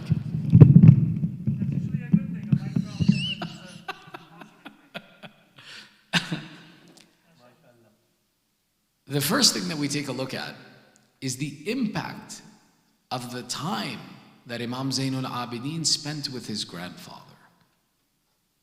To understand this, right? An inexperienced farmer appreciates a tree when the fruit grows on it, right? Let's say you go and you plant a tree in your backyard. The tree has no value to you until there's fruit. And when there's fruit, you get excited. You appreciate the tree, you give it more fertilizer, you want to water it every day. It's giving you fruit. An experienced farmer knows that if I want to have good fruit later on, I need to take care of the tree from the moment I plant it. The experienced farmer knows that the more care I give that tree before it grows into and has the ability to give fruit, the better the fruit it will give me later on. The example that's being set in the character of Imam Zainul Abedin is the impact of the time he spends with Imam Ali alayhi salam. Imam Ali did not see Imam Zainul Abedin as a young adult or a grown adult who can now understand his comments and that now he can appreciate what I'm teaching him. No, Imam Ali begins the tarbiyah of Imam Zainul Abedin from infancy, and the impact of that tarbiyah from infancy is seen that there is none more like Imam Ali than Imam Zainul Abedin. Imam Zainul Abedin is an example, is a lesson for us. That don't wait until your children can argue with you to then go and try to correct their personality. Don't wait until my children are grown and they can talk back to me that then I need to go and work on who their behavior is and what they are. The lesson that we're seeing from this example of this person of Imam Zainul Abedin is the impact of the effort and the environment and the culture that's created and cultivated from infancy. You want your children to be like Imam Ali, don't wait until they're adults to talk to them. Treat them with the character that you want them to possess from infancy. The earlier you impact their character, the greater that impact will have in their life. This is one of the important things. And it's not just the parents. It's very important to understand this and realize this. A child, especially in this community and in this culture, is not the result of the impact of one father and one mother. A child's character in this environment is the impact of the community that's around him. Look at the hadith of our holy Prophet Rasulullah sallallahu alaihi wasallam.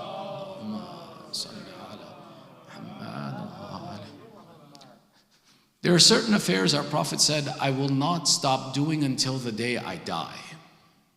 And one of them is saying salam to the little children.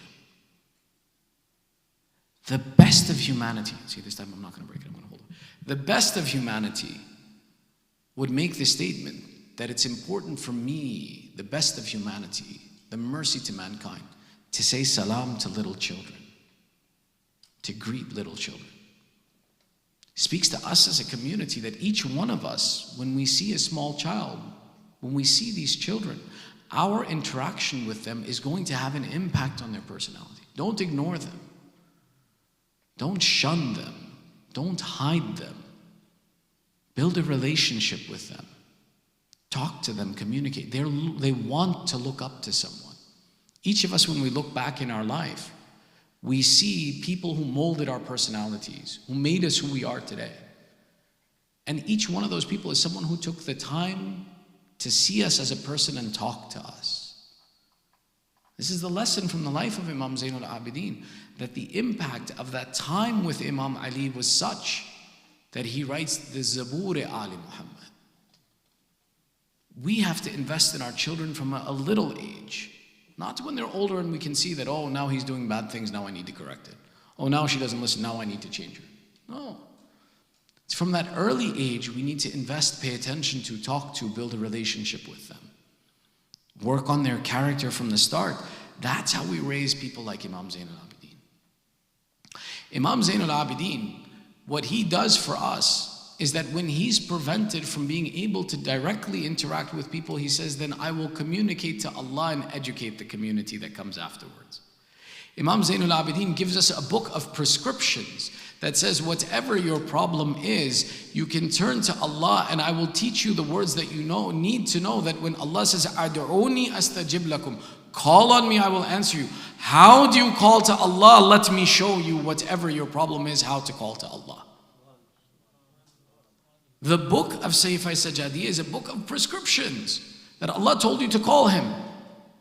O mu'mineen, whenever you are in difficulty, whenever something is wrong, whatever the difficulty you face, I'll show you how you turn to Allah to get your prayers answered.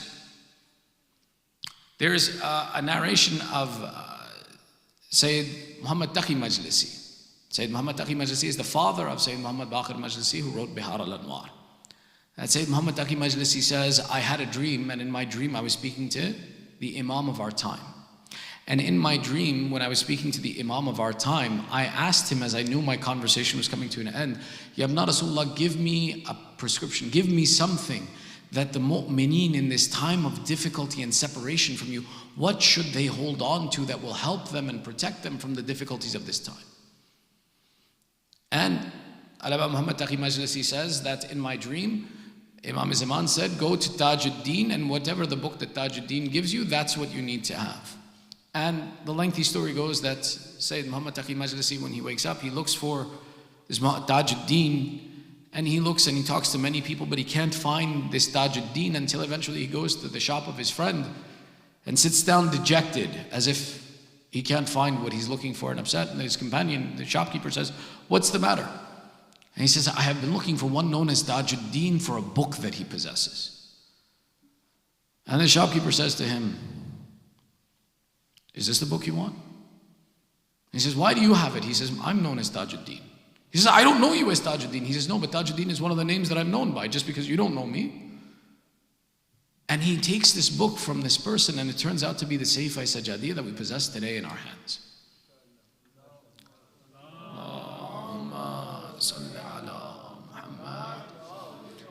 This Shahe Sajjadiyya is so important to us that when Imam Zaman was asked, what is the guidance, what do we need to have in our lives to protect us in this time, he gave the instruction, turn back to this Shahe Sajjadiyya.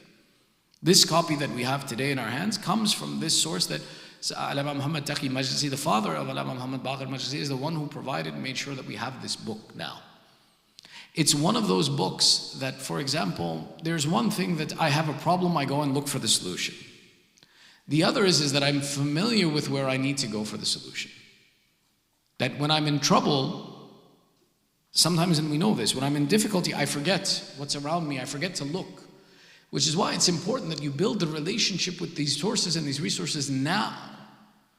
So for example, our teachers used to tell us that every day, recite one of the du'as from Shahe Sajjadiyya. Start from the beginning and go to the end, just one a day. Recite it in whichever language you can. The translation is actually pretty good in English as well too. It's better if we can try in Arabic, and now alhamdulillah with YouTube and all these audio files, it's very easy. Listen to it and read the words one a day. Such that when you're in difficulty, when you have a problem, you know where to go. You know where the solutions are to you.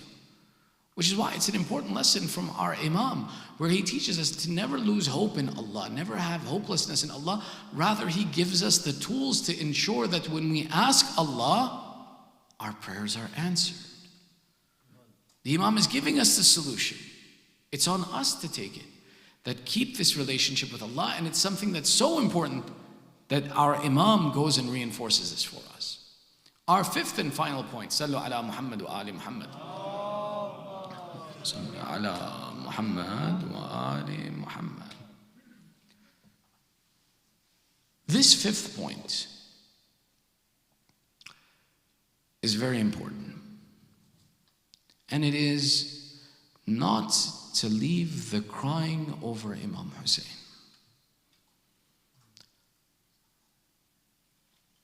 Okay. We say the revolution of Imam Hussain continues till today. That the revolution of Imam Hussain is something that every mu'min has the obligation to follow, in that we stand up against oppression. The way my Imam stood against oppression, I stand against oppression. Whenever we see an abused person, whether we agree with them, we disagree with them, we stand against abuse. We don't allow the abuse of anyone. And we always stand against abuse. This is one of the messages of Karbala. The other aspect of that revolution of Imam Hussain is that revolution that exists within the hearts of the believers. You see, our heart is something that Imam Ali describes, for example, that tears do not dry up except for the hardening of hearts, and hearts do not harden except for the excessiveness of sins. Our heart is something that needs maintenance and care. And one of the things that's important for this maintenance and this care is the lesson taught by Imam Zainul Abedin, that you need this revolution of Aba Abdullah in your heart. This crying for Imam al-Hussain is something that creates a change in your heart. There is no person, and you can think of this yourself, that when you weep for Imam Hussain, in that moment when your eyes tear and you cry, something inside of you calls out and says, I don't want to be a person who is not like and who is not the friend of Imam Hussain. I don't want to go back and be the same sinful person I was before I heard about Imam Hussain. Every one of us in our hearts, this revolution happens every time we cry for Aba Abdullah.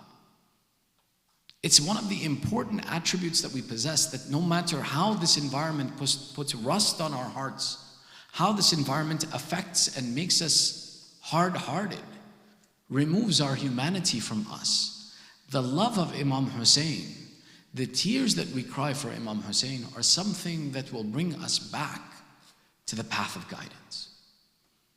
The crying for Imam Hussain is something that's such that, for example, our sixth Imam would call the poets, the Sha'ir, to his house and say, recite the poetry. And they would gather the women, and they would gather the men, and they would sit and they would listen. And the poet, as he would recite the poetry of the Shahadat of Abu Abdullah, they would start crying. And the poet, in embarrassment, the Imam is crying. He can hear the women crying. The poet would want to stop, and Imam Sadiq would say, why did you stop?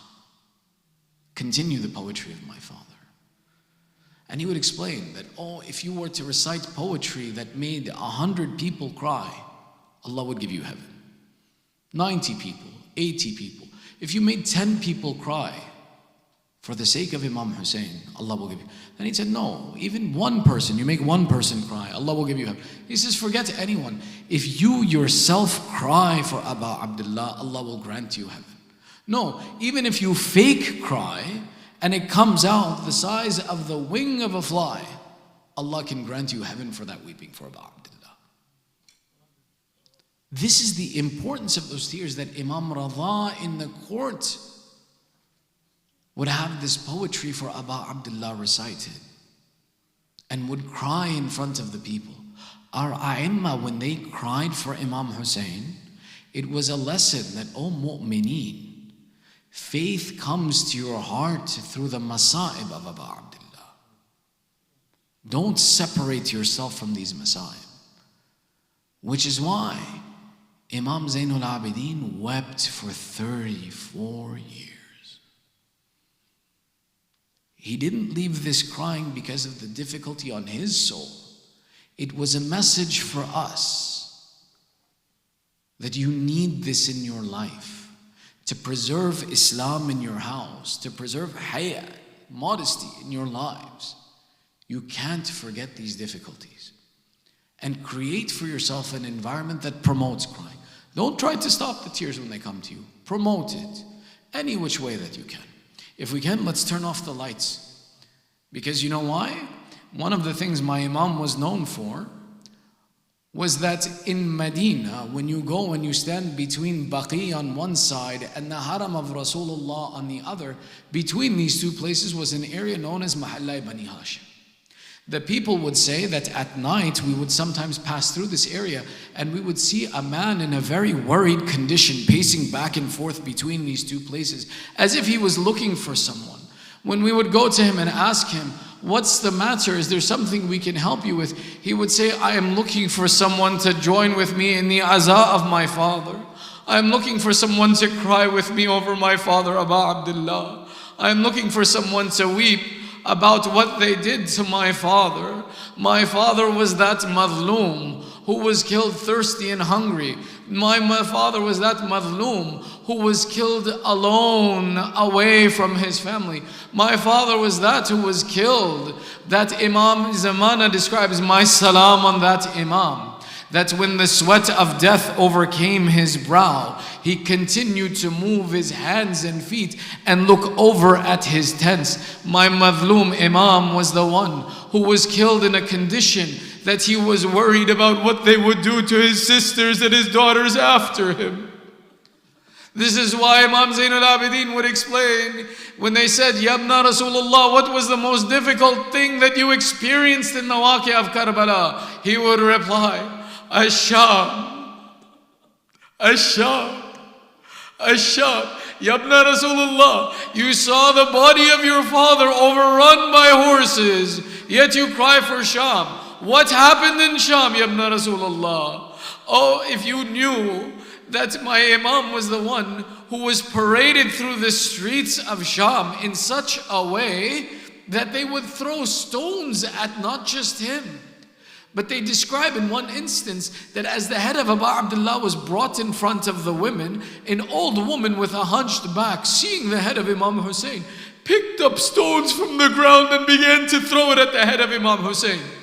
The narration writes that Kulthum becomes so upset, she calls out, "Oh old woman, have you no shame that you abuse my brother? He was killed alone and thirsty and you throw rocks at his head. Oh woman, have some embarrassment. No one covered the body of my brother under the sun." Imam Zainul Abedin is that one in Sham who has the responsibility that when Sakina dies, Zainab asks, "Oh Sajjad, when we remove her clothes, her skin comes off with it." Imam Zainul Abedin had to answer, "Oh auntie, bury her like this." My Imam is that one who had to bring this qafilah back from Sham. They say when Imam Zainul Abedin returned to the city of Medina, before he would enter the city, he set up a tent outside and put the women inside and sat on a chair in front of the tent. He called to Bishr, who was a poet, and said, "Oh Bishr, go into Medina and announce to them that we have returned, that they should come and pay their condolences." Bishr went into the city of Medina and read poetry that brought the people out in droves. The people, when they came, they saw that a man was sitting on the chair and they ignored him and they said, "We don't want to speak to you. We want to speak to Ali ibn al-Hussain." Imam Zainul Abedin replies, "O people of Medina, I am the son of Hussain Ali." The people cried out screaming, "You went as a young man. You were 23 when we sent you. We find that your hair has turned white. Your skin has changed color. Your back is bent. What happened to you?" Imam Zainul Abedin began the majlis of Aba Abdullah. "Oh people, they killed my brother Akbar. They shot my brother Asghar. Qasim was run over by horses in his life. The sister of Aba Abdullah, who had never left her house in the daytime, was made a prisoner and paraded through the cities. O mu'mineen, I will break your heart. Forgive me for this. Today when you go to Karbala, you will go to the grave of Aba Abdullah. Aba Abdullah, when he was buried, he commanded that Ali al-Akbar be buried at his feet. And he commanded that when Imam Zainul Abedin lifted the body of Asghar, they said a cry came from Aba Abdullah, "Place my son on my chest." Asghar, that infant child, was put to sleep on the chest of Aba Abdullah. You will go to the Dhari of Imam al-Hussain. You will pay him condolences. You will say your salam on that Akbar, O Aba Abdullah, that when he became shaheed and called out to you, "Alayka minni salam," you said, "La tulumuni," the sight of my eyes has left me because Akbar has been shaheed.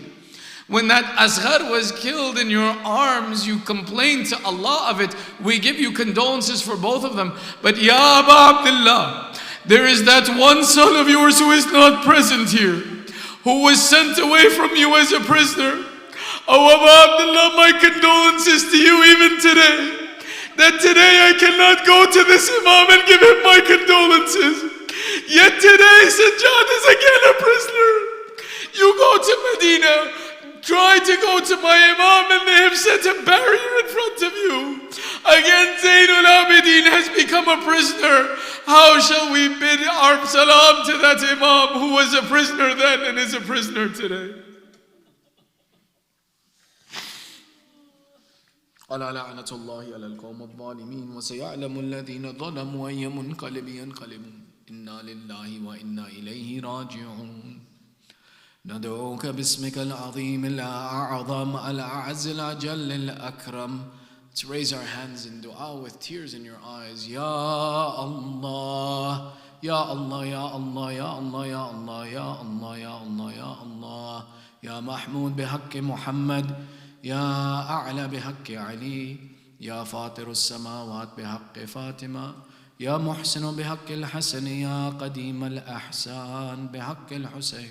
Oh Allah, accept this small ibadat from us. Ya Allah, forgive our sins and cover our flaws. Ya Allah, give the thawab of this majlis to our marhumin and all of the mu'mineen who are in need of assistance. Ya Allah, there are those amongst our community, our family, the mu'mineen who are sick. Ya Allah, by the mention of Bimari Karbala, give shifa to the mu'mineen wherever they are. Ya Allah, the mu'mineen of Afghanistan and wherever around the world who are suffering through difficulties and insecurity, Ya Allah, give aman to the mu'mineen wherever they are. Oh Allah, keep our children and our lineage on the upright path of Ali Muhammad. Ya Allah, hasten the reappearance of Sahibul Zaman. Ya Allah, entitle us to the Shafa'ah of Imam al-Hussain in dunya and in akhirah. Surah Al-Fatiha ma'as salawat. Allahumma salli ala Muhammad wa ali Muhammad. Bismillah ar-Rahman ar-Rahim.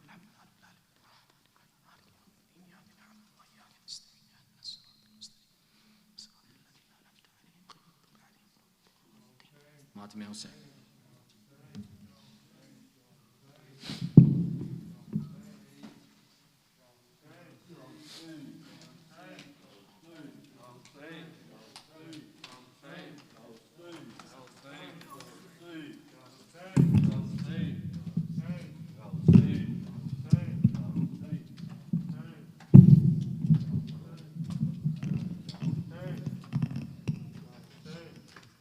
Ya Hussain, Ya Hussain, Ya Hussain, Ya Hussain, Ya Hussain, Ya Hussain, Ya Hussain, Ya Hussain,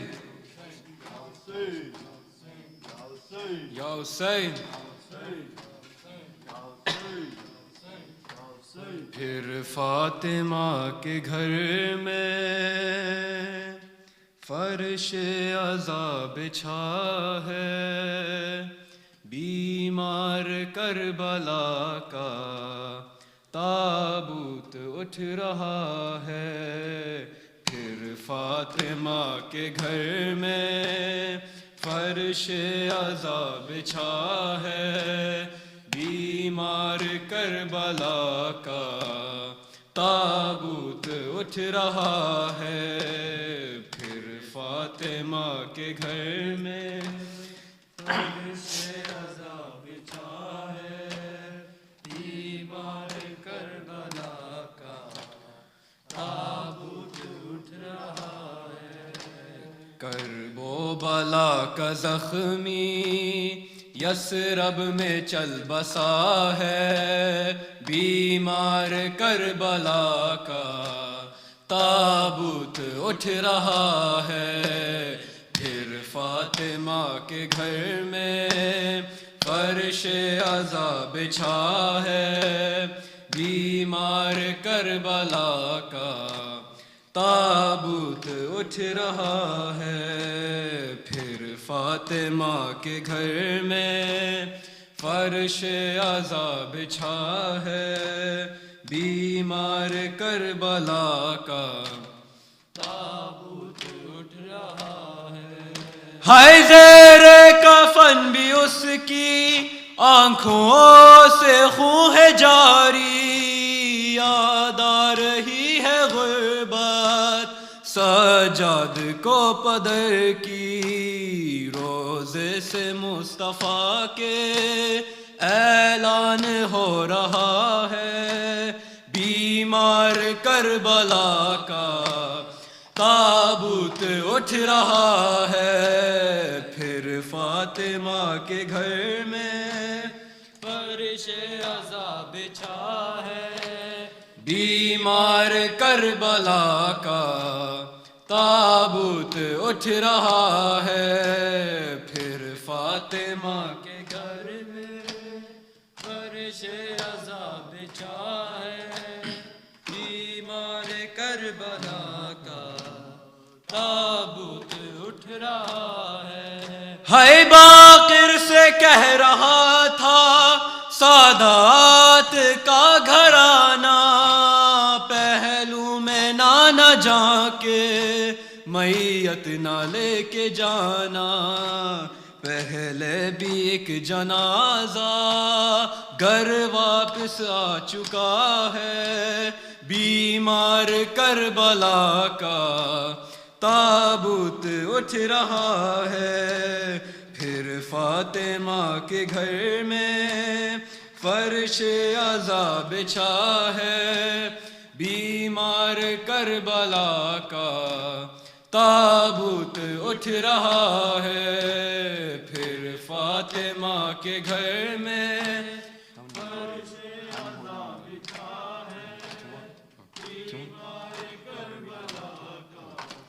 تابوت اٹھ رہا ہے پھر فاطمہ کے گھر میں، فرش عذاب بچھا ہے بیمار کربلا کا، تابوت اٹھ رہا ہے۔ میت کے آگے آگے یہ کوئی کہہ رہا تھا، بازار سے نہ گزرے سجاد کا جنازہ، بازار کو یہ قیدی روتا ہوا گیا ہے بیمار کربلا کا، تابوت اٹھ رہا ہے پھر فاطمہ کے گھر میں، فرش عزا بچھا ہے کربلا کا، تابوت اٹھ رہا ہے پھر فاطمہ کے گھر میں، فرش عزا بچھا ہے بیمار کربلا کا، تابوت اٹھ رہا ہے۔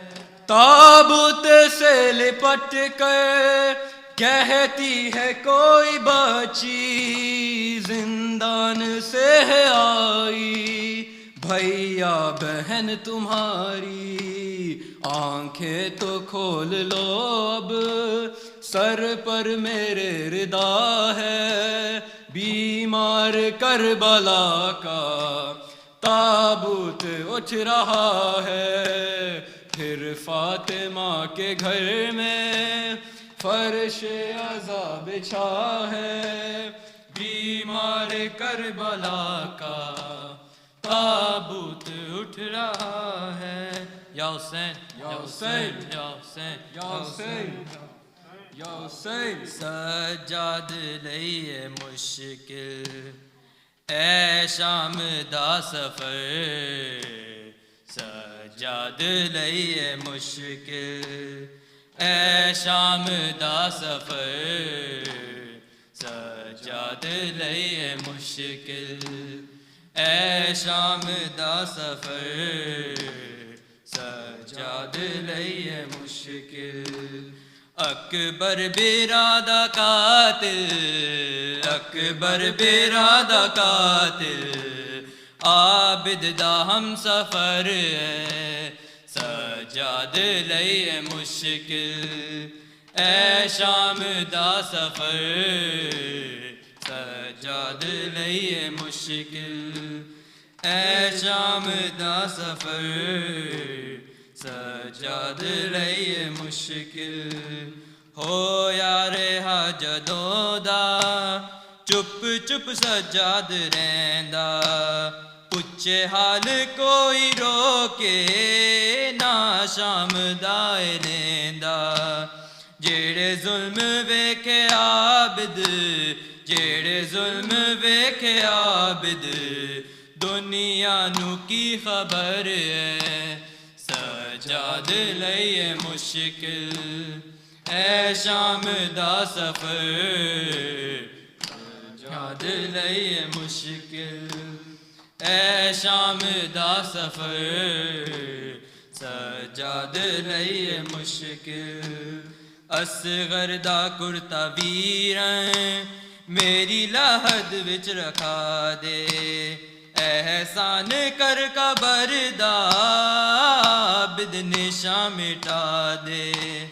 تیرے بعد آنا جاوے، تیرے بعد آنا جاوے، میری قبر تے شمر ہے، سجاد لئیے مشکل اے شام دا سفر، سجاد لئیے مشکل اے شام دا سفر، سجاد لئیے مشکل، آخر رباب عابد مشکل ہے میرا جینا، اصغر ہے کربلا وچ رہ شام گئی سکینہ، ہوئی گود میری خالی، ہوئی گود میری خالی، کس دی لگی نظر ہے، سجاد رہی مشکل اے شام دا سفر سجاد رہی مشکل اے شام دا سفر سجاد رہی مشکل روندا ہے خون قیدی نئی مرض کوئی پرانی اے شام کھا گئی ہے سجاد دی جوانی ہو یا ضعیف یکدم ہو یا ضعیف یکدم بازاراں دا سر ہے سجاد لئیے مشکل اے شام دا سفر سجاد لئیے مشکل اے شام دا سفر سجاد لئیے مشکل جن و بشر ملائک کر دے بڑی عبادت لیکن ہے لا الہ دی بنیاد ہے شہادت سجدہ حسین تیرا سجدہ حسین تیرا بے شک عظیم تر ہے سجاد نہیں مشکل اے شام دا سفر سجاد نہیں مشکل اے شام دا سفر سجاد نہیں مشکل تنویر آوے مہدی کرو مل کے سب دعائیں رک جاوے رت اکھاں دی عابد نو چین آوے آباد پھر ہووے آباد پھر ہووے اے فاطمہ دا گھر ہے سجاد لئیے مشکل اے شام دا سفر سجاد لئیے مشکل اے شام دا سفر سجاد لئیے مشکل یا حسین یا حسین یا حسین یا حسین یا حسین یا حسین اللہم صلی علی